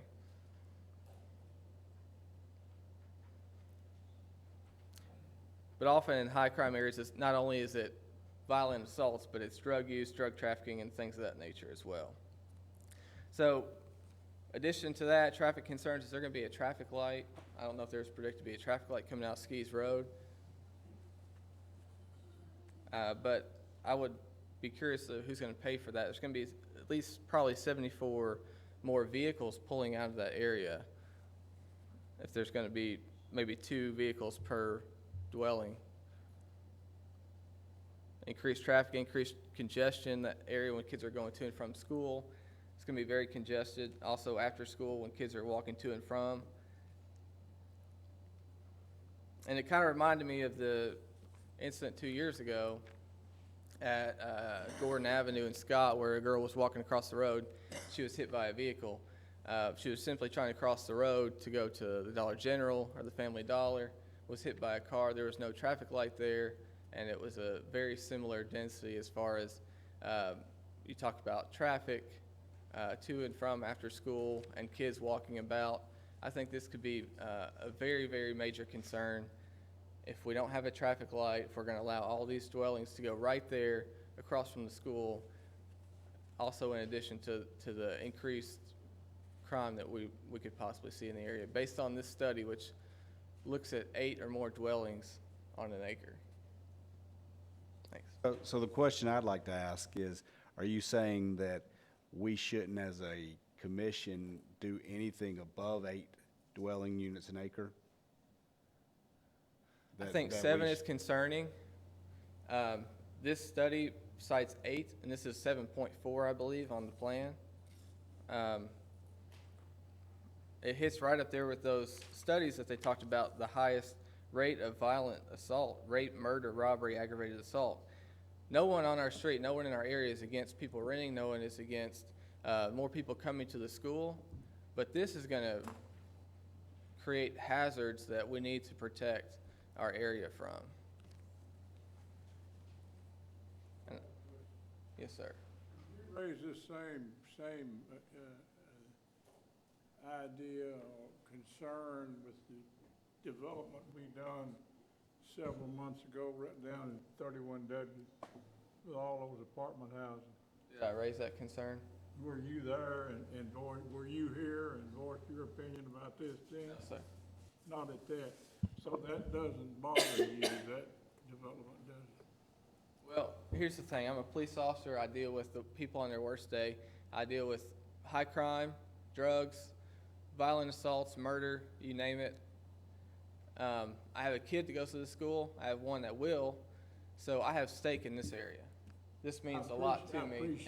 And not just for my kids, for the 18 kids on Skis Road, and for however many countless kids live around this area that walk to and from or dropped off in the car rider line, and they play on these streets, they go up and down their bikes. This is going to create grave concerns for traffic to me, and also for the potential for crime, absolutely. So yes, I'm here particularly because I live on Skis Road. I appreciate your job as a law enforcement officer, don't get me wrong. Yes, sir. I'm just trying to you know, different things affect different folks. Absolutely. And I know that and we all knew when they built that school down there that everybody was going to flock to that area, and everybody wouldn't be able to buy a 1-acre lot in South Warren County and build a house so their child could go to school at that school. So other arrangements are being made. We do know that there's other rental properties in that area. So it's not that this is the absolute necessity. Down the road, there's a development going up with apartments. There's a Southern nearby. There's rental homes in Greystone. So we're not arguing, don't come to our area. That's absolutely not the case. I do think the density is a problem, and actually the density that was cited for 5 homes in his plan per acre hasn't been developed, but it's over 1,000 feet away from this area here, which I think we'll also mention later. So, if you don't have any other questions. Thank you, sir.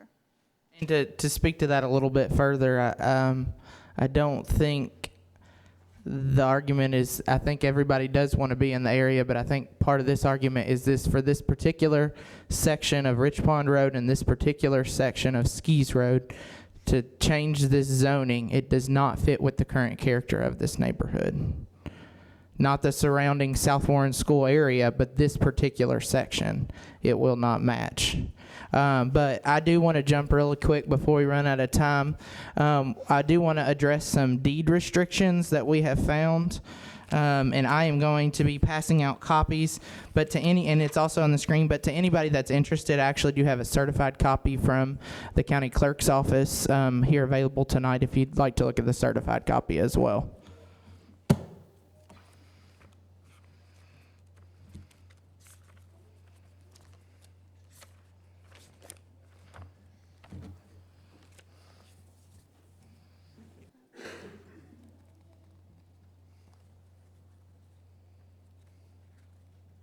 Mr. Moore, who has been our official timekeeper?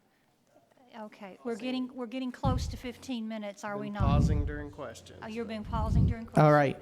I will go quickly through this so that we can sit down. The first deed that I would like to reference that is being passed around was pulled from Deed Book 551, page 369. This was the deed that was between Buddy Adams and Associates, sold to Mr. Albert and Mary Helen Skis. If you will turn to page 371, which is not the back of the first page, but it's the second page, you will see that there has been some conditions, covenants, and restrictions shall be applicable to the property conveyed by this instrument and other tracts of land described in Exhibit 1 attached to this deed. That is the map on the back page. I've also provided in what she's handed out another copy of that exhibit to try to make it a little bit more legible. But if you look at number 4, it says tract number 5 as identified in Exhibit 1 and being the same parcel described as parcel number 1 in this deed is subject to a permanent restriction limiting the use of that area identified as special easement area on Exhibit 1 attached hereto to use for hay and grassland only. Any other use of this special easement area will require the unanimous approval of all owners of the 8 tracts described in Exhibit 1. And so if you'll bear with me on the next screen, this is the area that's not very legible, but this is the wordage special easement area. And so this portion, not the portion on Rich Pond, but this portion on Skis is the portion that those restrictions apply to, that they can only be used for hay or grassland according to the deed originally drawn up. Now, upon my research of further deeds, this restriction has never been released, has never been lifted, and has never been changed.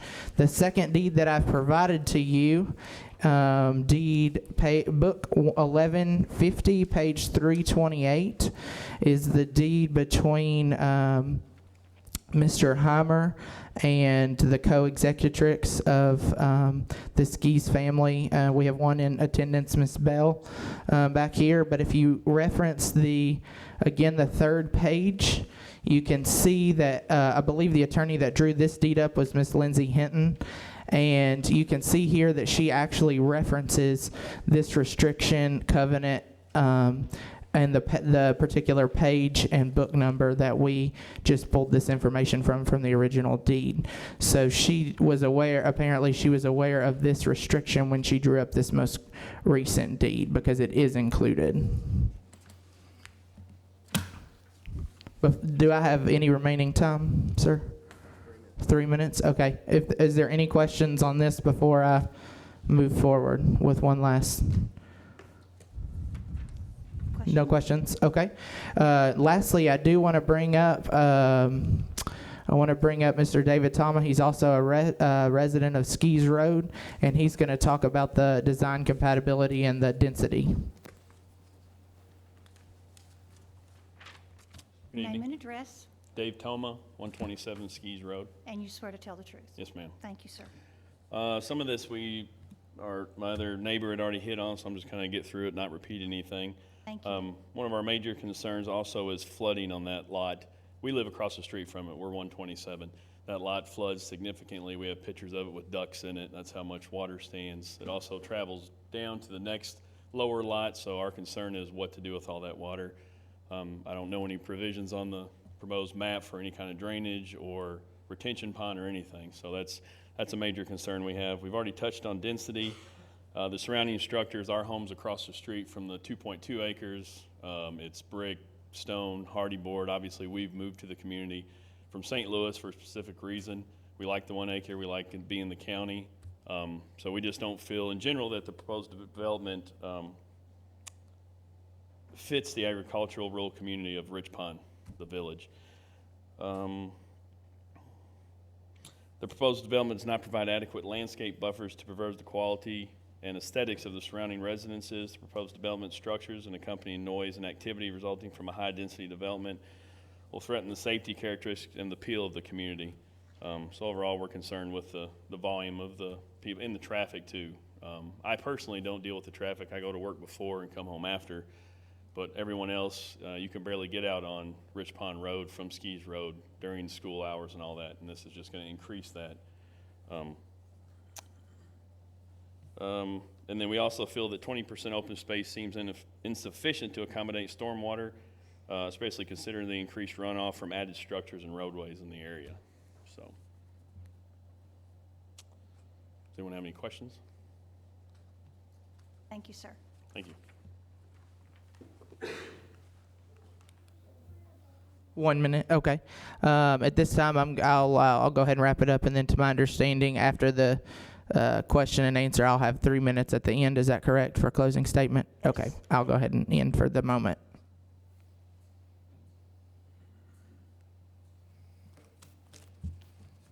Can you come close out of this? Did anybody need the certified copies? And then we actually have the original deed drawn up present as well.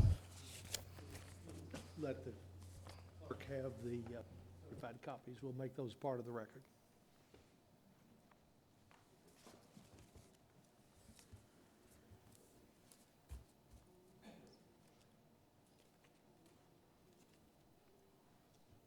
Ma'am, did you have any additional comments that we can add to? I'm Florence Gorham, and I live across the street. Your And address? I'm a former school teacher, so I have a handout. I'd like for you to, Could we get your, commissioners to see what I'm saying. could we get your address? Your address, please. 640 Rich Pond Road. Yes, ma'am, and you swear to tell the truth. Yes, I do. Thank you, ma'am. Rich Pond Road is the only through street after you leave Bowling Green from 31W to Three Springs Road. And Rich Pond Road combined with Rockfield Road is the only through street after you leave Bowling Green from Scottsville Road to Three Springs Road. So it's not just school traffic. We have lots of traffic. And transfer trucks, heavy farm machinery that knock our mailboxes down. We have lots of people congestion, and we have lots of the cars and vehicles that go with them. And it also, we have ball fields. After school hours, we have spectators and ball games, and the Little League, or I guess it's the rec league, has a field behind the elementary school, and they have games regularly. So we have lots and lots and lots of traffic. And I mean, it's a real challenge to get my mail because my mail is across the street. So I mean, you can't imagine what that road is like. It's not like a normal rural road. And the proposal that they have is sitting right in the middle of 3 schools and single-family dwellings. And then they want to take this 5-point-something acres and put that heavy density there with already the people and the traffic. And I just think it's a bad proposal. Thank you, ma'am. Thank you.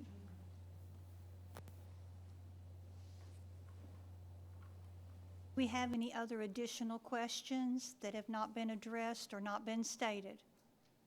Yes, sir, if you come forward. Your name and address. My name is Fred Alcott. Yes. Your address. I've been asked by some property owners to say something if I could. Yes, sir, and you swear to tell the truth? I swear to tell the truth. Thank And you, I live sir. at 100 Augusta Avenue in Bowling Green. Thank you, sir. Mr. Davenport back here asked me a couple of weeks ago to come out and look at his house, that's the big white house that's right behind. And so, a little history on that. I looked at that house with him a year and a half ago, something like that. And he called me, and there's a pond down there on that, I believe, on the property, an old pond, I believe. It'll be in the back, maybe. Right in back toward the back. And at that time, a year and a half ago, I looked at that pond, and he was concerned. His house was already constructed, wasn't finished, but had the roof on it, etc. And he had a rain, and the rain came up pretty close to the house. And so I went and looked at it, and he called, and so I looked at it, and so again, and we couldn't decide. Water got awful close to the house, and not far from getting in it. So he called me again, but it was there, and I said, well, I just hope you don't get a 10-year flood or a 25-year flood. So, and I still hope you don't. So,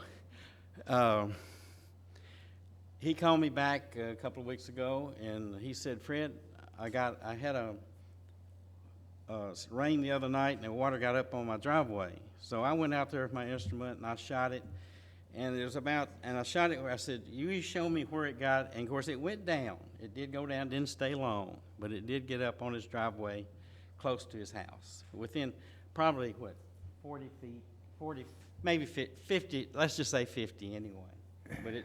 So I shot that spot, and I said, let's give him the benefit of the doubt, and let's go out here a little further and make sure we know where the water was and not exaggerate. So I shot it with my instrument, and from getting into his house, the water, I didn't see the water, I'm going by his word. I didn't see the water, but it would be 1.3 feet, 15 inches, it would be in his house. And that's what existing there. So, and Ms. Rose, she talked to me. She's on the other property up here, I think, going toward the railroad track.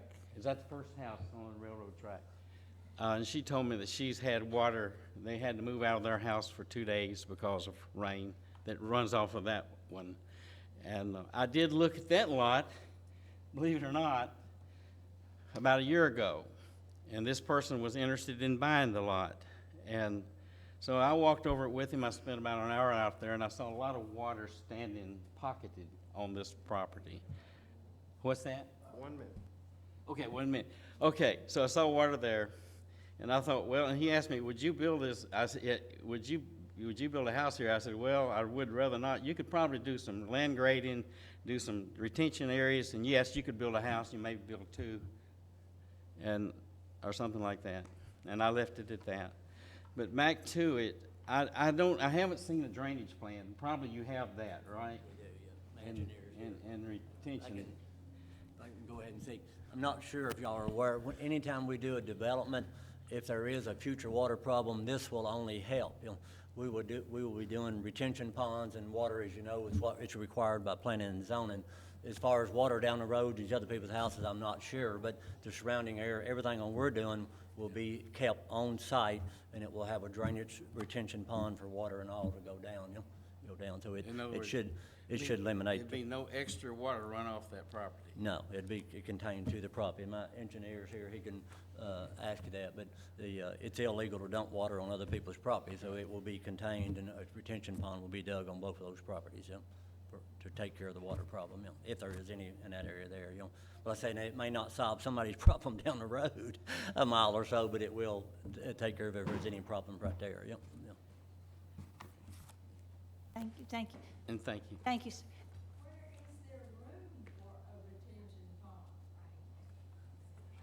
Yes, the one on the 3-acre side, as you can see in the back little loop there, the offset, that will be the drainage, I think, on that one, won't it, Lucas?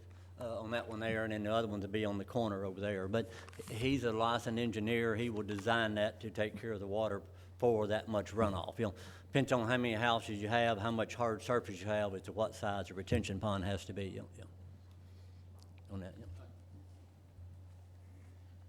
Are you talking about down here at the very bottom? Yeah, the very The bottom. open area? Yeah. That'd be a Yeah. retention pond? Yeah, so you're talking about the Davenport property is having some water problems, so it will most likely solve his problem too, because it will probably drain to that pond now, you know. His area, that area behind that's pretty flat, so there's not much place for the water to run off, so we will be solving that, I think, yeah.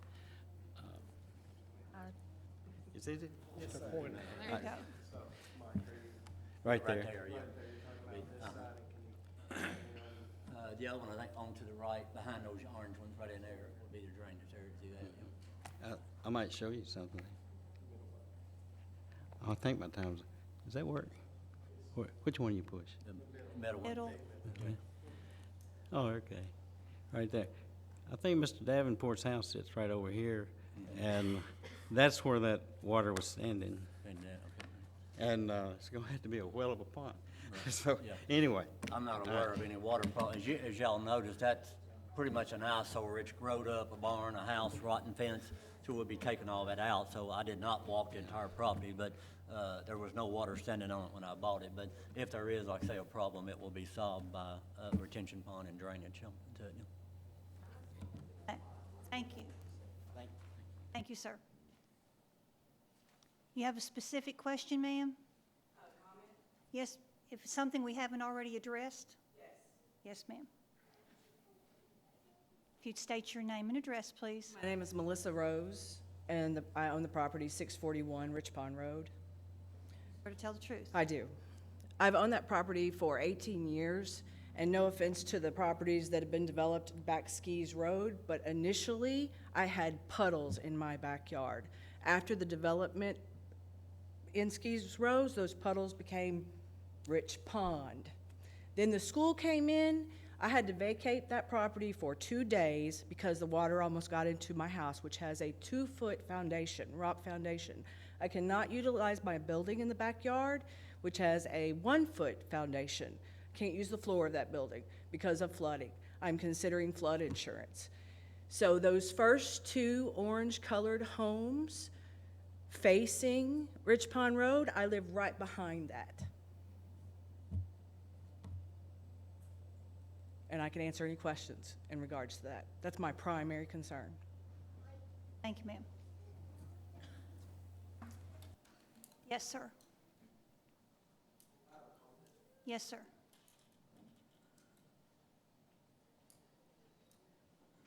If you'd state your name and address. Kevin Hood, 1319 Wintercrest Court, Bowling Green, Kentucky, and I swear to tell the truth. Thank you. My wife and I, we live in the Springfield subdivision. We have lived there for about 13 years. When we first moved into the subdivision, we were at the very back of the subdivision, okay? As time has progressed, we have apartment buildings in the front of the subdivision. We also, the subdivision has gone on towards the back, and now we are in the middle of the subdivision. We even have a storage facility. When I walk out my front door, there's a storage facility right there in front of my house. So my wife and I decided to find some land where we could build, where we could move out of that subdivision. So we went looking around, and we found Skis Road. We love the area. We love the farms, the agricultural. It's close to the school. Both of my children attend South Warren and middle schools, and we paid high price, high dollar for the 2 acres that I own over there on Skis Road. And my intent was not to move into an area where there's going to be subdivisions built right there at the entrance. You know, when we went and bought that land right there, of course it was farmland, but now that we went over there to check the land, I leased the land out to a farmer, and you know, we're looking to build a home out there. I don't want my property devalued. I mean, we put a lot of money into those acres over there for us to build, and now, you know, here we've got a developer wanting to put rental homes right there. And, you know, that's my gist of it. Thank you, sir.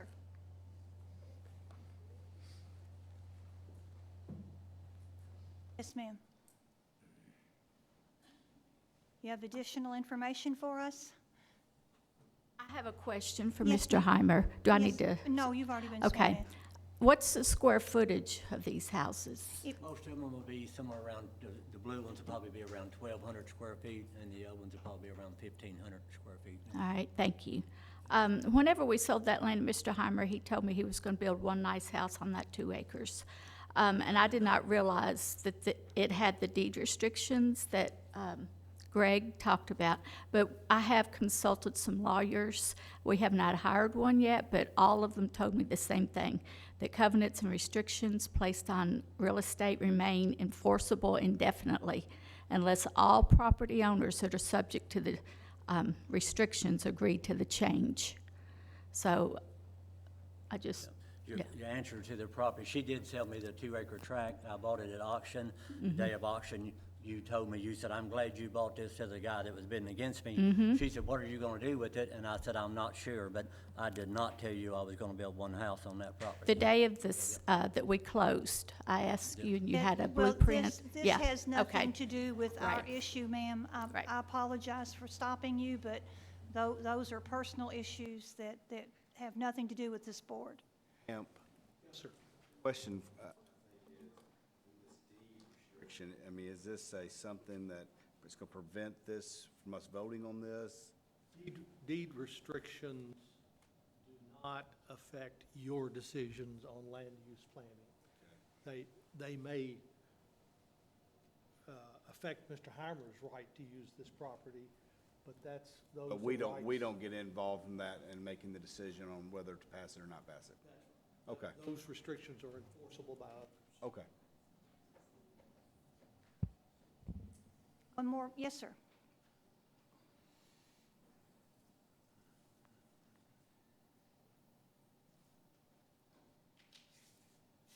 Your name and address, Name is Ronnie Rush. I live at 180 Skis Road. and you. I do swear to tell the truth. Yes. I just want to address the water issue. I've lived around there for the last 30 years, and I have seen some of those 25-year floods that you're talking about come through there. And just as you come around the curve up there, I've actually drove through water a foot deep in the road, and I'm not exaggerating. There's all that water is going somewhere. He just stated a while ago that it's illegal to turn water on somebody else. With that much water, it's going on somebody else. If you try to funnel it around, I don't know if it'd be Aaron or who it's Well- gonna be coming on, but if that much water, and you try to divert that much water somewhere, it's going on somebody else. Thank you, sir. I believe we've heard the water issue, so thank you. Thank you. Yes, sir.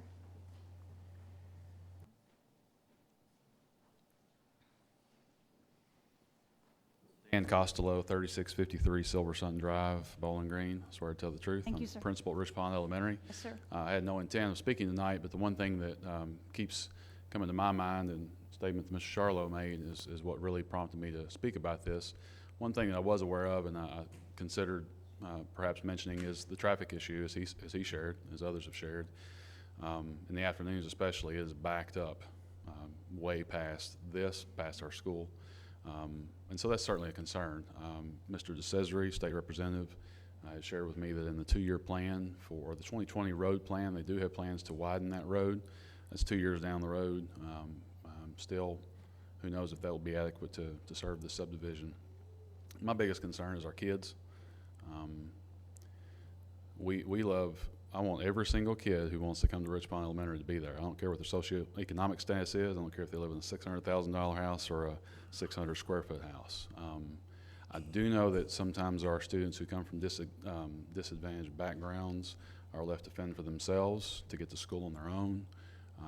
As Mr. Charlo mentioned, my concern would be parents going to work, kids left at home, trying to cross the road, getting to school with all of the traffic in front of the school. So that's as simple as I can put it, I guess, is that I worry about our kids who will not wait for a bus to come or who will be told to get to school on their own, crossing the road without some type of provisions, perhaps down the road, that might make it adequate for them to cross the road without without being hit by a car.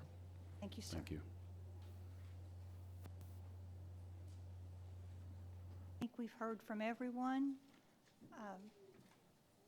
Your closing, sir?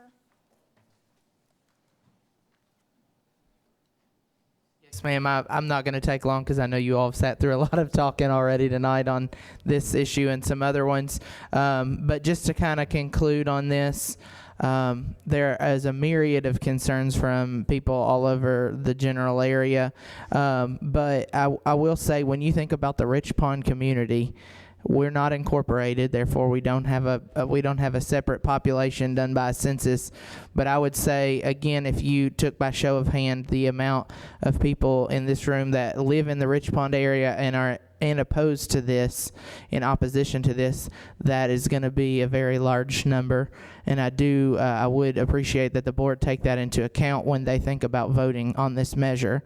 In my humble opinion, I think that shoving this many houses into some land is mostly a money thing rather than anything else. Rather than trying to continue to develop Rich Pond for what Rich Pond is, this is a ploy to make the most money out of the least amount of space possible.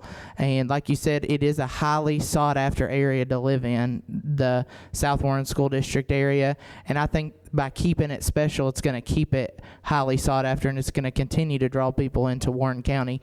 Things for you to consider. I know your attorney has said that you are not the ones that decide if it is legal or not to build on that property. However, my question to you would be, why would you approve a rezone of something that could potentially not be legal to build on that property?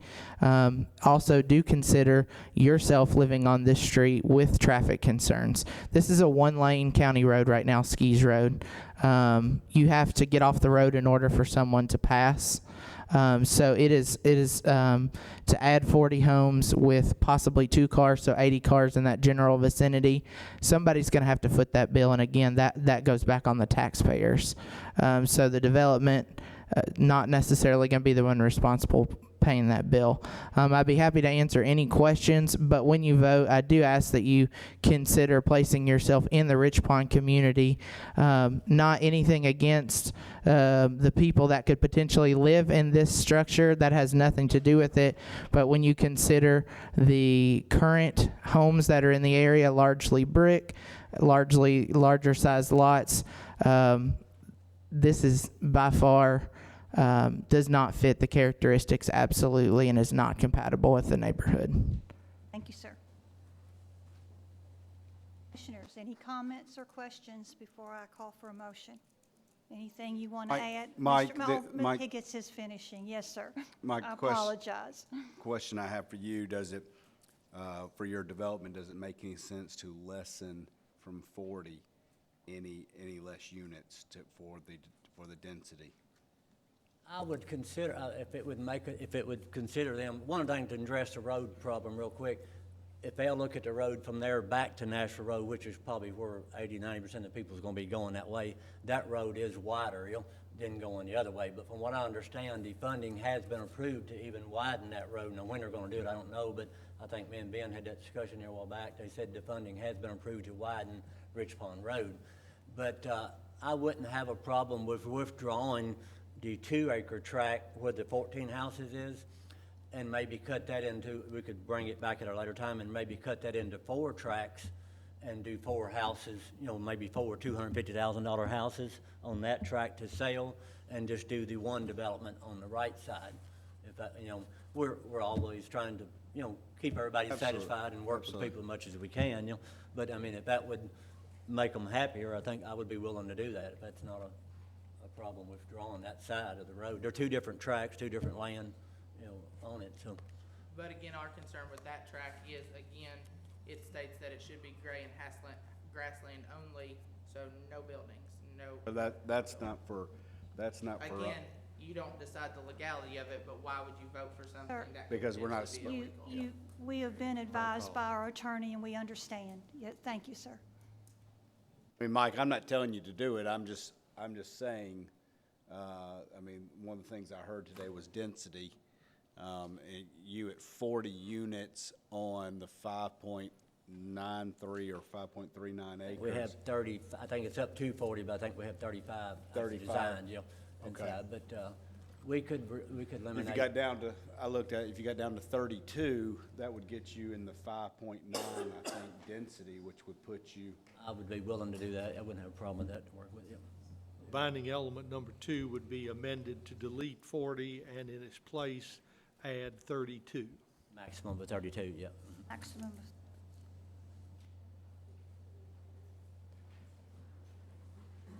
And to answer the lady that said she had a house that joined the orange ones there, that had some water problem. Once again, once we design this, as you know, we'll be doing retention ponds and drainage areas, so it's possibly gonna help her property also, if there is, water draining off of that,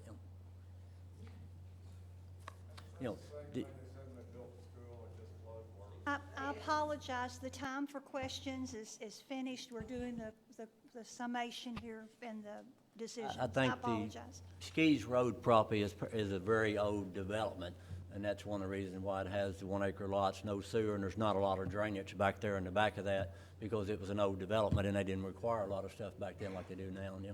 There you go, yeah.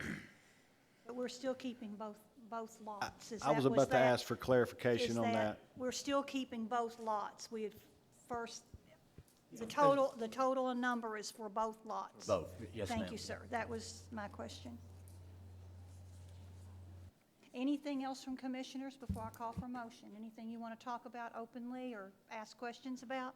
So the proposal that he made initially to eliminate the 2 acre plot is now off the table, and we've reduced the number of units from whatever it was to now 32, Yes. correct? Both tracks are still on the application Okay. to rezone, and the maximum number of single-family detached homes is 32. That drops the density to 5.93. Any other questions, comments before I call for a motion? Anything, commissioners? Then I would ask for a motion, please. I make the motion to approve the proposed zoning map amendment together with the condition upon the general development plan docket number 2018-26Z County. Based upon the testimony and documents presented in this public hearing, the proposed zoning map amendment is consistent with the adopted Focus 2030 comprehensive plan as demonstrated by its compliance and the following objectives and action items. LU 1.1, LU 1.2, LU 1.3, LU 2, 2.1, LU 2.11, LU 2.13, LU 2.14, LU 2.231, LU 2.52, LU 2.53, LU 2.9, TR 2.1, TR 3, PR 1.7, NCR 1.16, NCR 2.4, NCR 2.41 and 2.43, HN1, HN13, 21, and HN4. Therefore, the proposed zoning map amendment is in agreement with the adoptive comprehensive plan. Further, I request that this motion include a summary of evidence and testimony presented by the witnesses at this public hearing. Thank you, sir. We need a second. Second. Thank you, ma'am. Commissioner Volkert? Yes. Commissioner Graham? Yes, ma'am. Commissioner Warren? Commissioner Madison? No, ma'am. Commissioner Coppinger? No, ma'am. Commissioner Clark? Yes. Commissioner Balance? Commissioner Martins? yes, ma'am. Commissioner Rich? No, ma'am. Commissioner Houston? Yes, ma'am. Chair Runner? Yes, ma'am. 6 to 5. Motion carried with opposition. Our recommendation will be for approval. Thank you all.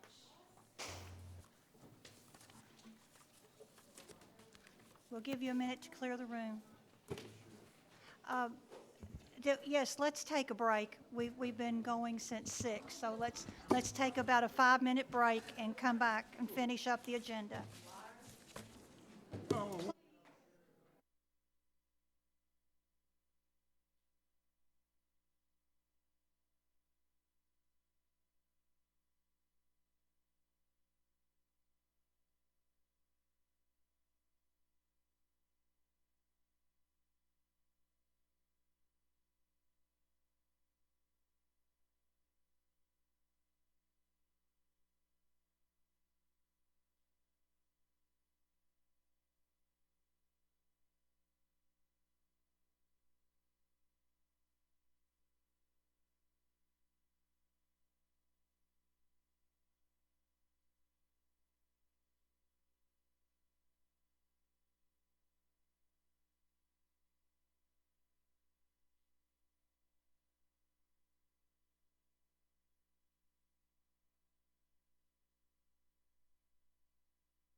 Okay, we finished the break here. We'll reconvene the meeting.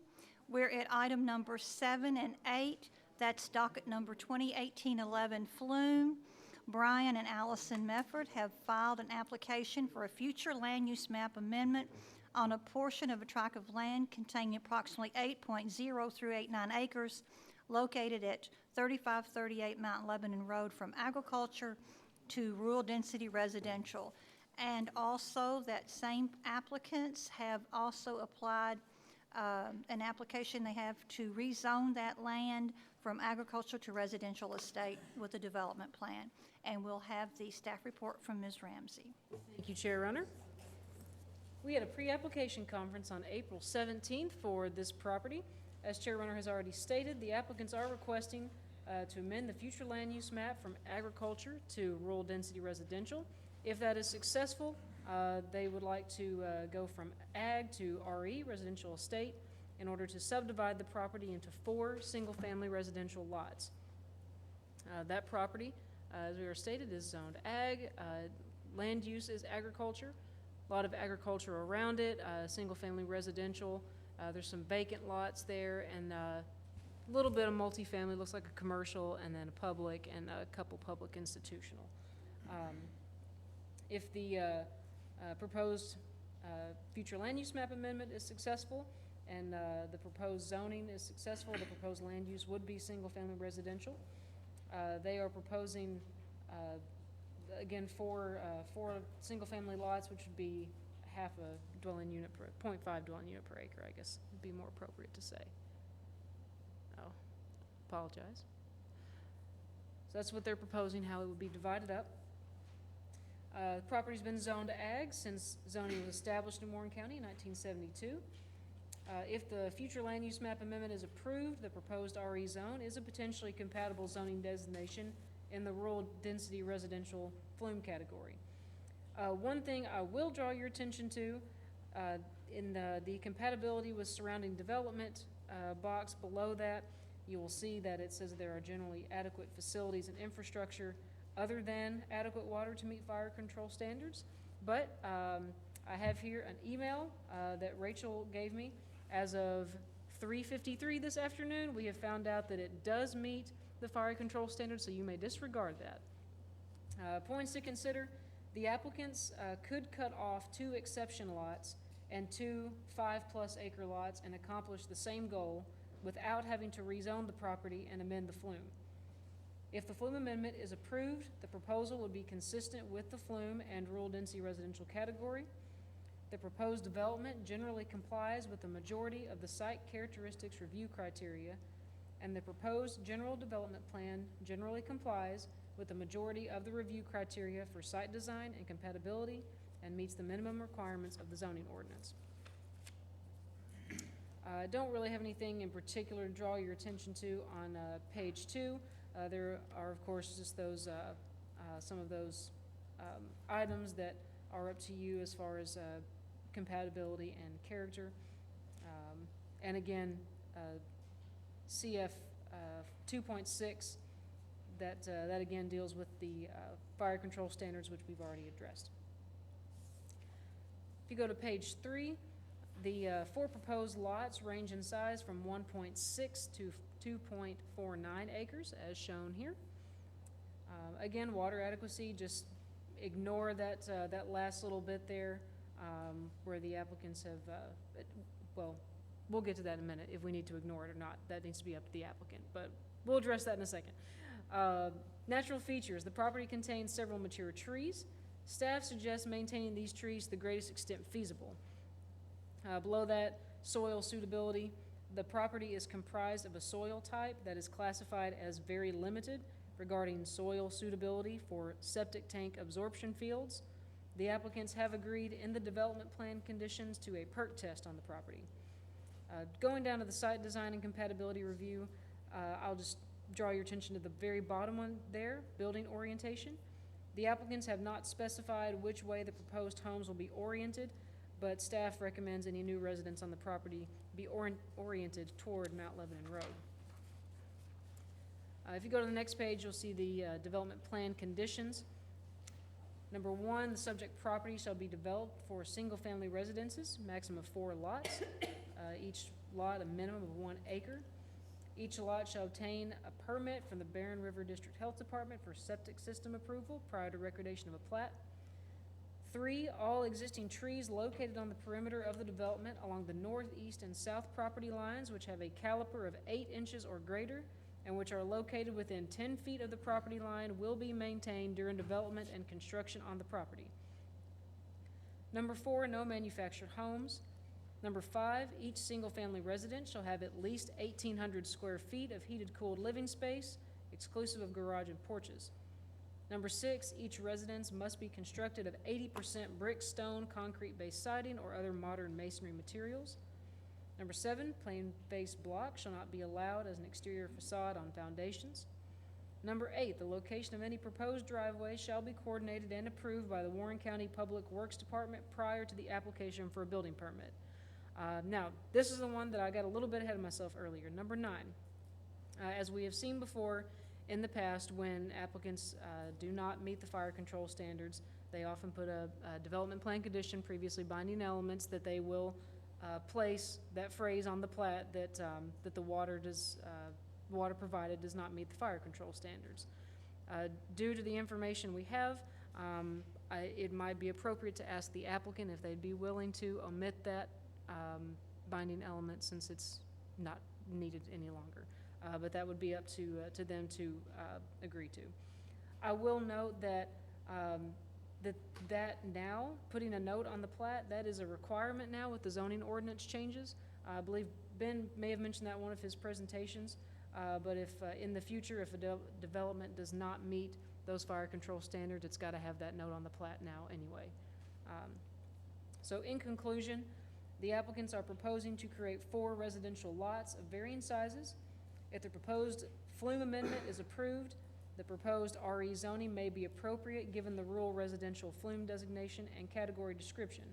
The Planning Commission should determine if the proposal is compatible with the area. The proposal complies with the majority of the criteria assessed in the review process, and this body should determine if the proposal is compatible. And I believe that's all I have, and I'm happy to answer any questions. Thank you, ma'am. Have any questions? You mentioned that they could do 2 exception lots, and what was the other option to get essentially the same thing? It would be, they could cut off 2 exception lots and 2 5+ acre lots. See, so the reason for zoning here is just the applicant feels like it makes the size of the tracts more attractive? That's probably something they could answer. I'm not. Slightly less acreage. Yeah, less. So I guess that's your question. Yeah. They might be maybe able to speak more to that. Any other questions for Ms. Ramsey before we hear from the applicant? Nothing else? Thank you, ma'am. And the applicant, anything that you need to add? Not any?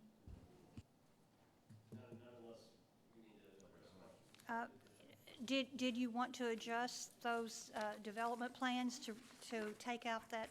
Go ahead. Please, if you come forward I just fell asleep, so I have to limp up here. Okay. If you'd state your name and address. Brian Mefford, I'm at 3832 Mount Lebanon Church Road. And you swear to tell the truth. Yes, ma'am. There you go. Mr. Mefford, you've heard the report that there is apparently sufficient water to meet the fire control standards of Warren County. And so based upon that, are you willing to delete binding element number 9? Happy from to. your development conditions? Yes. I am, yep. Thank you. Thank you. Thank you for catching that, too. Do we have any opposition to this request? No opposition? Any questions from anyone in the audience? No questions? Thank you. Thank you. Commissioners, we need to act on the flume amendment, and should that pass, then we can vote on the zone change application. No questions. I would ask for the motion for the flume amendment. I make the motion to approve the proposed future land use map amendment, docket number 2018-11-flume, Based upon the testimony and documents presented in this public hearing, the proposed future land use map amendment has met the directive to amend the flume as outlined in LU-1.1.4 in the comprehensive plan. Further, I request that the motion include a summary of the evidence and testimony presented by the witnesses at this public hearing. Thank you, ma'am. We need a second. Thank you, sir. Commissioner Rich? Yes, ma'am. Commissioner Martins? Yes, ma'am. Commissioner Balance? Commissioner Clark? Yes. Commissioner Coppinger? Commissioner Graham? Yes, ma'am. Commissioner Volkert? Yes, ma'am. Commissioner Warren? Ma'am. Commissioner Madison? Yes, ma'am. Commissioner Houston? Yes, ma'am. Chair Runner? Yes, ma'am. Motion carried. Now we need to act on the zone change request. I'd ask for that motion, please. Make the motion to approve the proposed zoning map amendment together with and condition upon the General Development Plan docket number 2018-27Z County. Based upon the testimony and documents presented in this public hearing, the proposed zoning map amendment is consistent with the adopted Focus 2030 Comprehensive Plan as demonstrated by its compliance with the following objectives and action items: LU-111, LU-112, LU-113, LU-214, LU-2, LU-231, PR-17, CF-26, CF-53, NCR-241, NH-21, and HN-21, and HN-4. Therefore, the proposed zoning map amendment is in agreement with the adopted comprehensive plan. Further request this motion includes a summary of evidence testimony presented by the witness this public hearing. Thank you, and we need a second. Second. Thank you. Commissioner Houston? Yes, ma'am. Commissioner Madison? Yes, ma'am. Commissioner Warren? Ma'am. Commissioner Volkert? Ma'am. Commissioner Graham?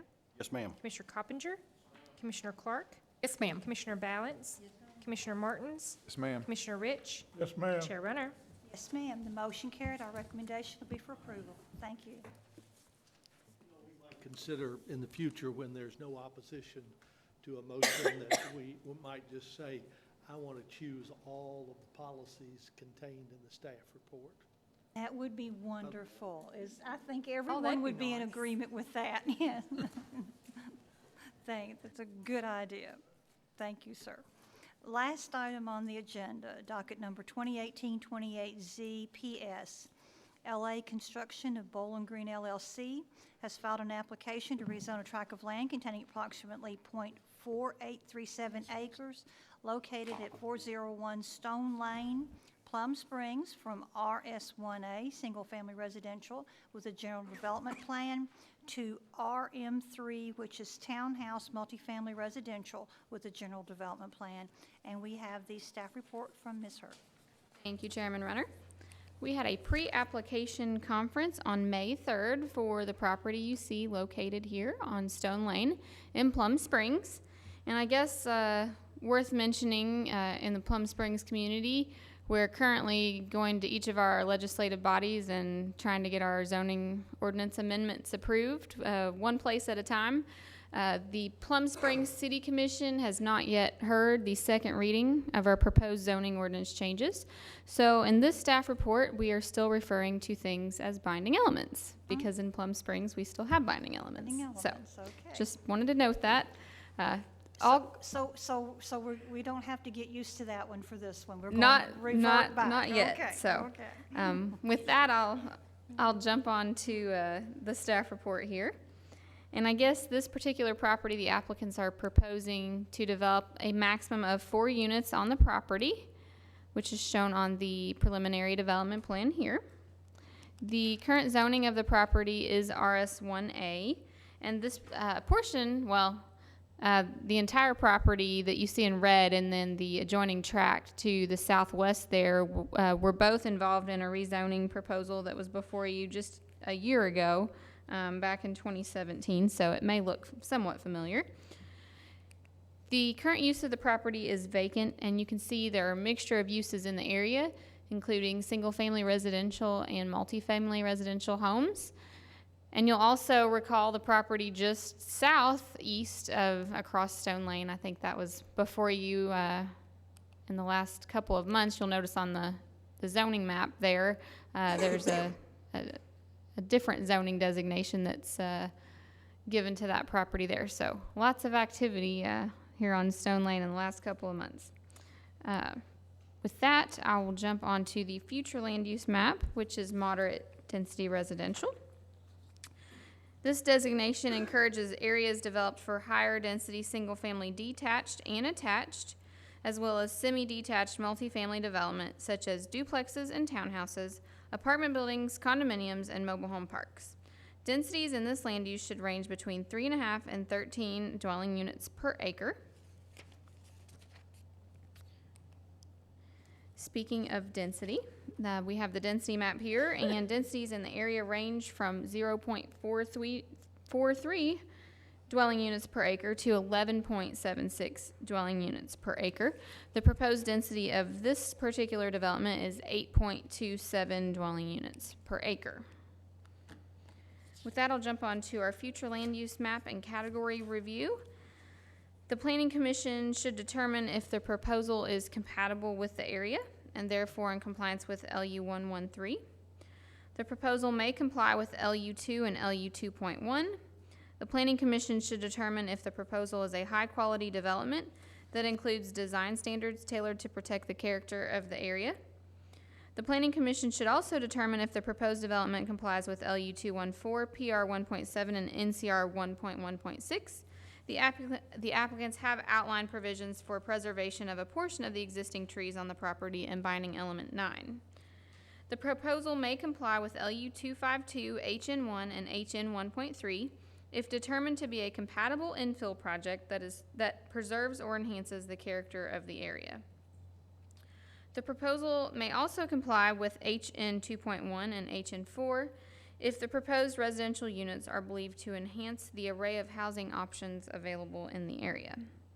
For our site characteristics review, we've noted that the property is served by adequate water flow to meet the fire protection requirements, and also that the proposed development is located within 2,000 feet of the existing sewer line and will be required to connect to sewer if the application is approved.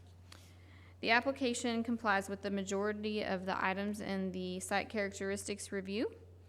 And under the site design and compatibility review section, I'll touch on the surrounding architectural features, which include, the majority of the area includes single-family residences, which are one-story homes, the majority.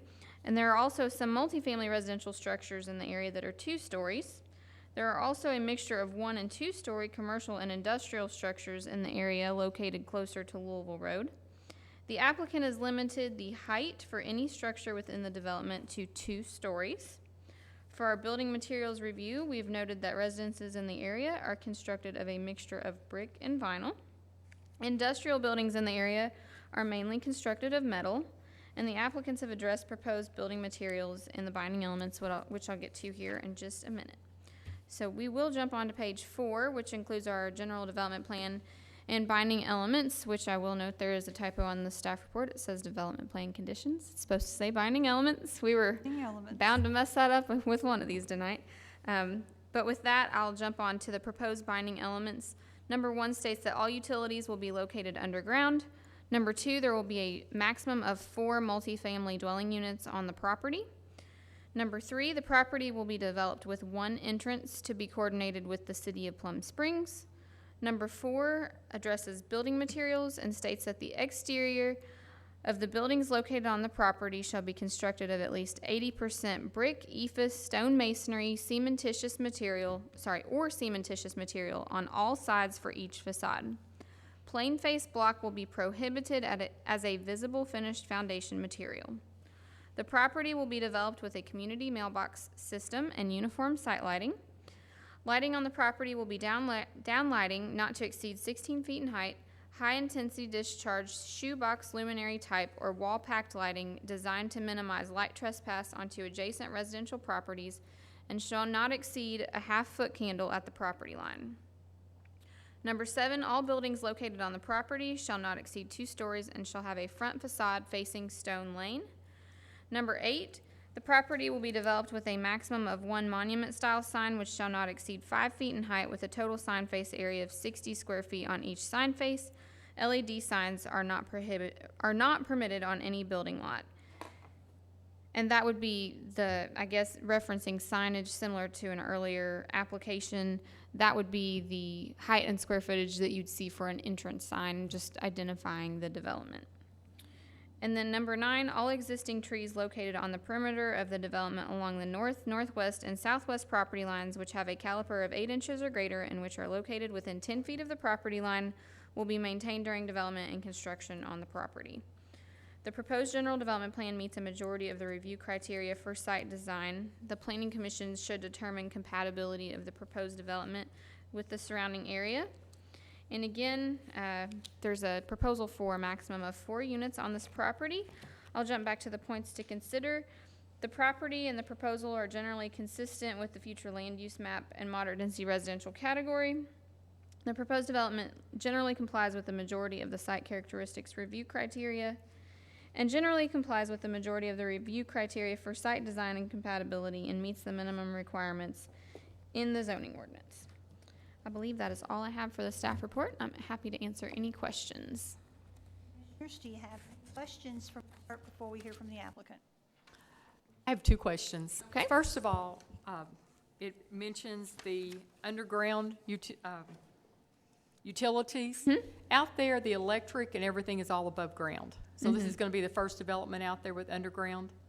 Yes. And there's no lighting at all in this subdivision except street lights that people themselves purchase. So this is going to be a lit up area, unlike the rest of the area around it. Well, that might be a question for the applicant. I'm not sure if they're specifically planning to light the property, but they have at least outlined provisions in the binding elements. If they were to light any portion of the property, it would have to be within those parameters outlined in the binding elements. Well, are they required for multifamily to light the parking lot? Would that not be a requirement? I don't think it is. I think there's requirements. I'm just kind of speaking off memory, and we can look in the zoning ordinance, but I don't believe it's a requirement. There are requirements for maximum foot candles at the property line, but I cannot recall a specific requirement that mandates lighting of parking areas. Any other questions before we hear from the applicant? Thank you. Thank you. Does the applicant have anything they would like to add?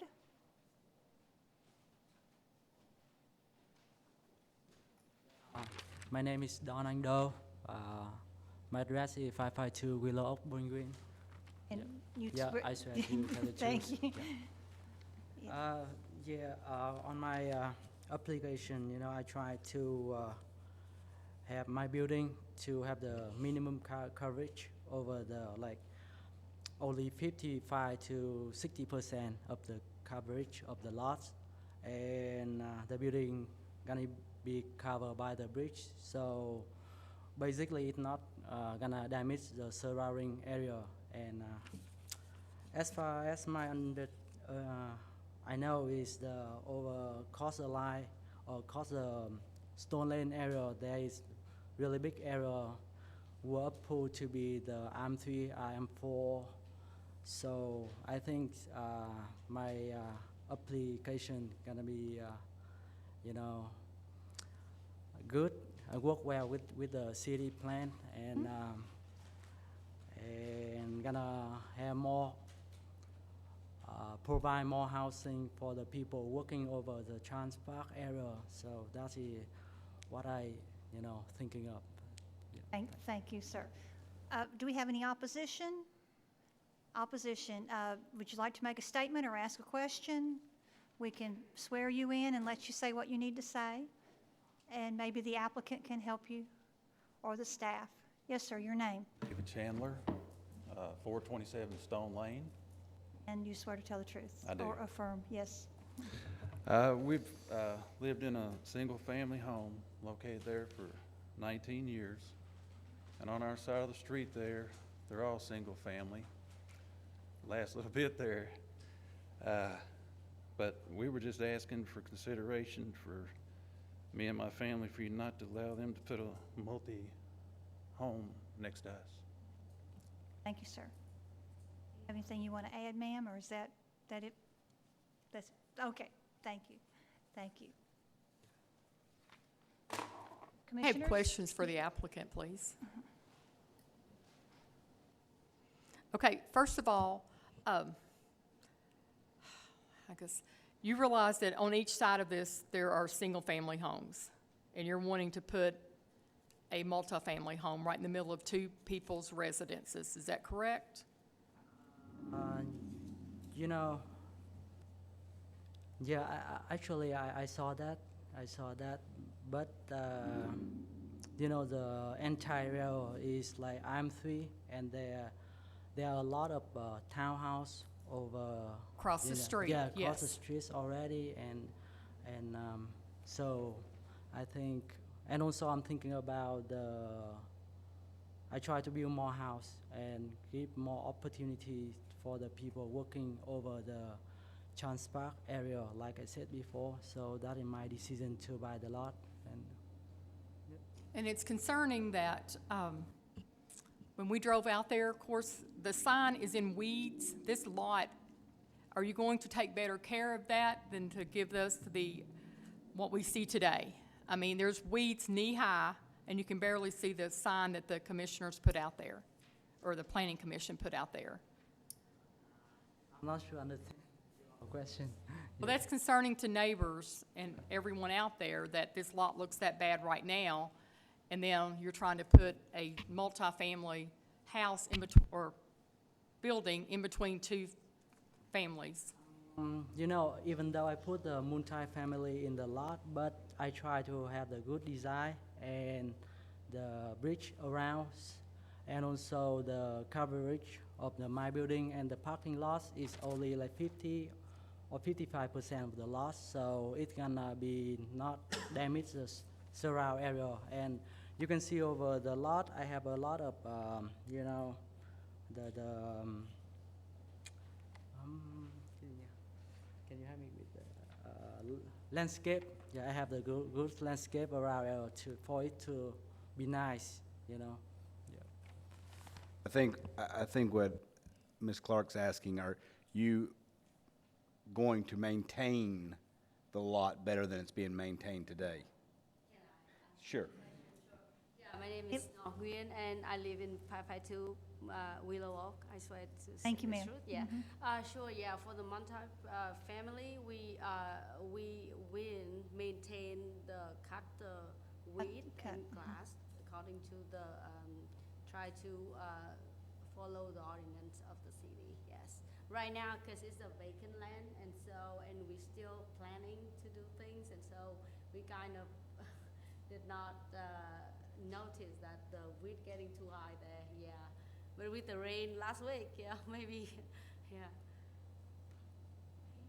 Are you planning to light this facility, the parking lot and everything, where the lights are going to shine in on the two neighbors? Or what are your plans for the lighting? I can't hear you.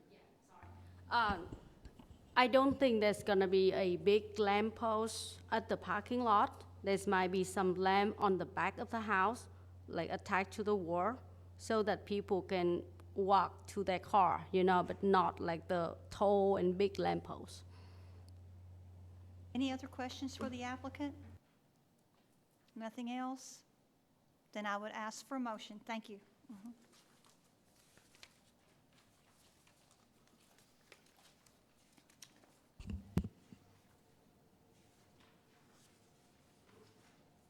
Make the motion to approve the proposed zoning map amendment together with and conditioned upon the general development plan docket number 2018 28ZPS. Based upon the testimony and documents presented in this public hearing, the proposed zoning map amendment is consistent with the adopted Focus 2030 comprehensive plan as demonstrated by compliance with following objectives and action items. What's the right term? All listed? Is that? All of the policies that are listed on the staff report for the motion to approve. All the policies that are listed on the staff report is a motion to approve.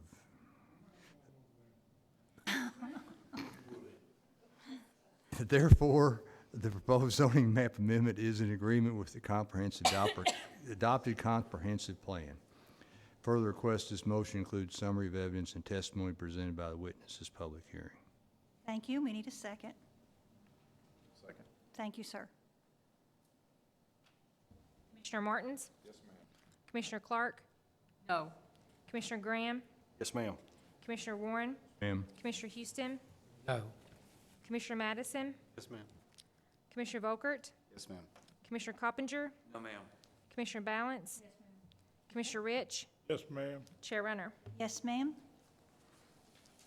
Motion carries. Our recommendation will be for approval. Thank you.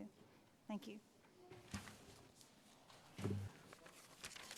Okay, that gets down to new business. And we have our new fiscal year starting in July, first meeting in July. So we need a nominating committee for our chairman and vice chairman. Did select So- 3 random people. Yes. I believe To keep me out of it, we Yes. have 3 random people here. Chuck, Dean, and Mary Bell, and I think after discussion, I've relayed everyone's concerns to Chuck, so I believe he's ready to make a motion for the new chair and vice chair for fiscal year. Okay. that- I'd like to make a motion for our current chair and co-chair to continue for the next year. Second. Thank you. You didn't wait for any, any nominations from the. I was gonna see if Mary Bell wanted to do it, There we go. but she just said she's gonna pass. I did. So given that she's not going to, We have them, I had a loyal too, so there you go. You feel comfortable, don't you? I'm gonna run off. I think on this one, we can say all agree, say aye. Any opposed? Motion passed. Thank you all. Thank you. Anything else? Just very, very briefly, zoning ordinance adoption update. We have adoption by Warren County and the city of Bowling Green, as well as the city of Woodburn. We've had first readings at Plum Springs and Smiths Grove, scheduled first reading next week at Oakland. A couple other bits. We've had our first comprehensive development review meeting this Wednesday. I think it went very well, so the new process has started. So we have assuming we don't get anything in one of the cities that haven't adopted it yet, we'll have no more DDPs before you. So you'll eventually start seeing a stack of site development plans before you. The 2 other pieces, so the zoning ordinance, zoning compliance officer position has been advertised. It's open until the 15th. We are going to try to have somebody in place as soon as possible to fill that role, as we moved Eric Drew into the development specialist, quarterbacking that CDR process. So that's already started. So we do have that job open until June 15th. With that, I think our June 21st meeting has been canceled due to lack of agenda items. So we kind of have, it's feast or famine right now. Okay. So that was the next question. Okay, what, We actually only have 4 submittals, one being right-of-way for July 5th currently. The deadline was today. We do extend a couple of days just in case someone has an important document. But currently, we only have 4, one being a right-of-way closure, which is fairly quickly. One is an old piece of property that was zoned ag, and the other 2 might take a little while. Yes. Oh, sorry, I thought you If we meant have- polling like to see if applicants. we have an Apologize. agenda. Are we going to have a quorum, I For guess? the What's agenda, everybody's yeah, it's plan? on, Well, there's we got 11 4 here. on the agenda, but we need to know if we have a quorum for the meeting. Okay, gotcha. I won't be here. Anybody? I won't be here. We've got two that, who won't, yeah. Well, y'all just have the party without us Maybe. then. Well, I guess. And a maybe, so. We're going back to Florida. I think y'all should. No, yeah. Have the Very well. party. Hey, you gotta do what you gotta do. All right, so So it looks as though that we will have quorum then, yes. And with our personnel chairs, we were going to have a short personnel meeting after this, but I think with his permission, Mr. Houston, I assume we want to move that probably till some other date. So, Why don't we do that? yeah. Okay, and nothing else, commissioners? So no meeting on the 21st? Meetings So we have adjourned. no meeting the 21st?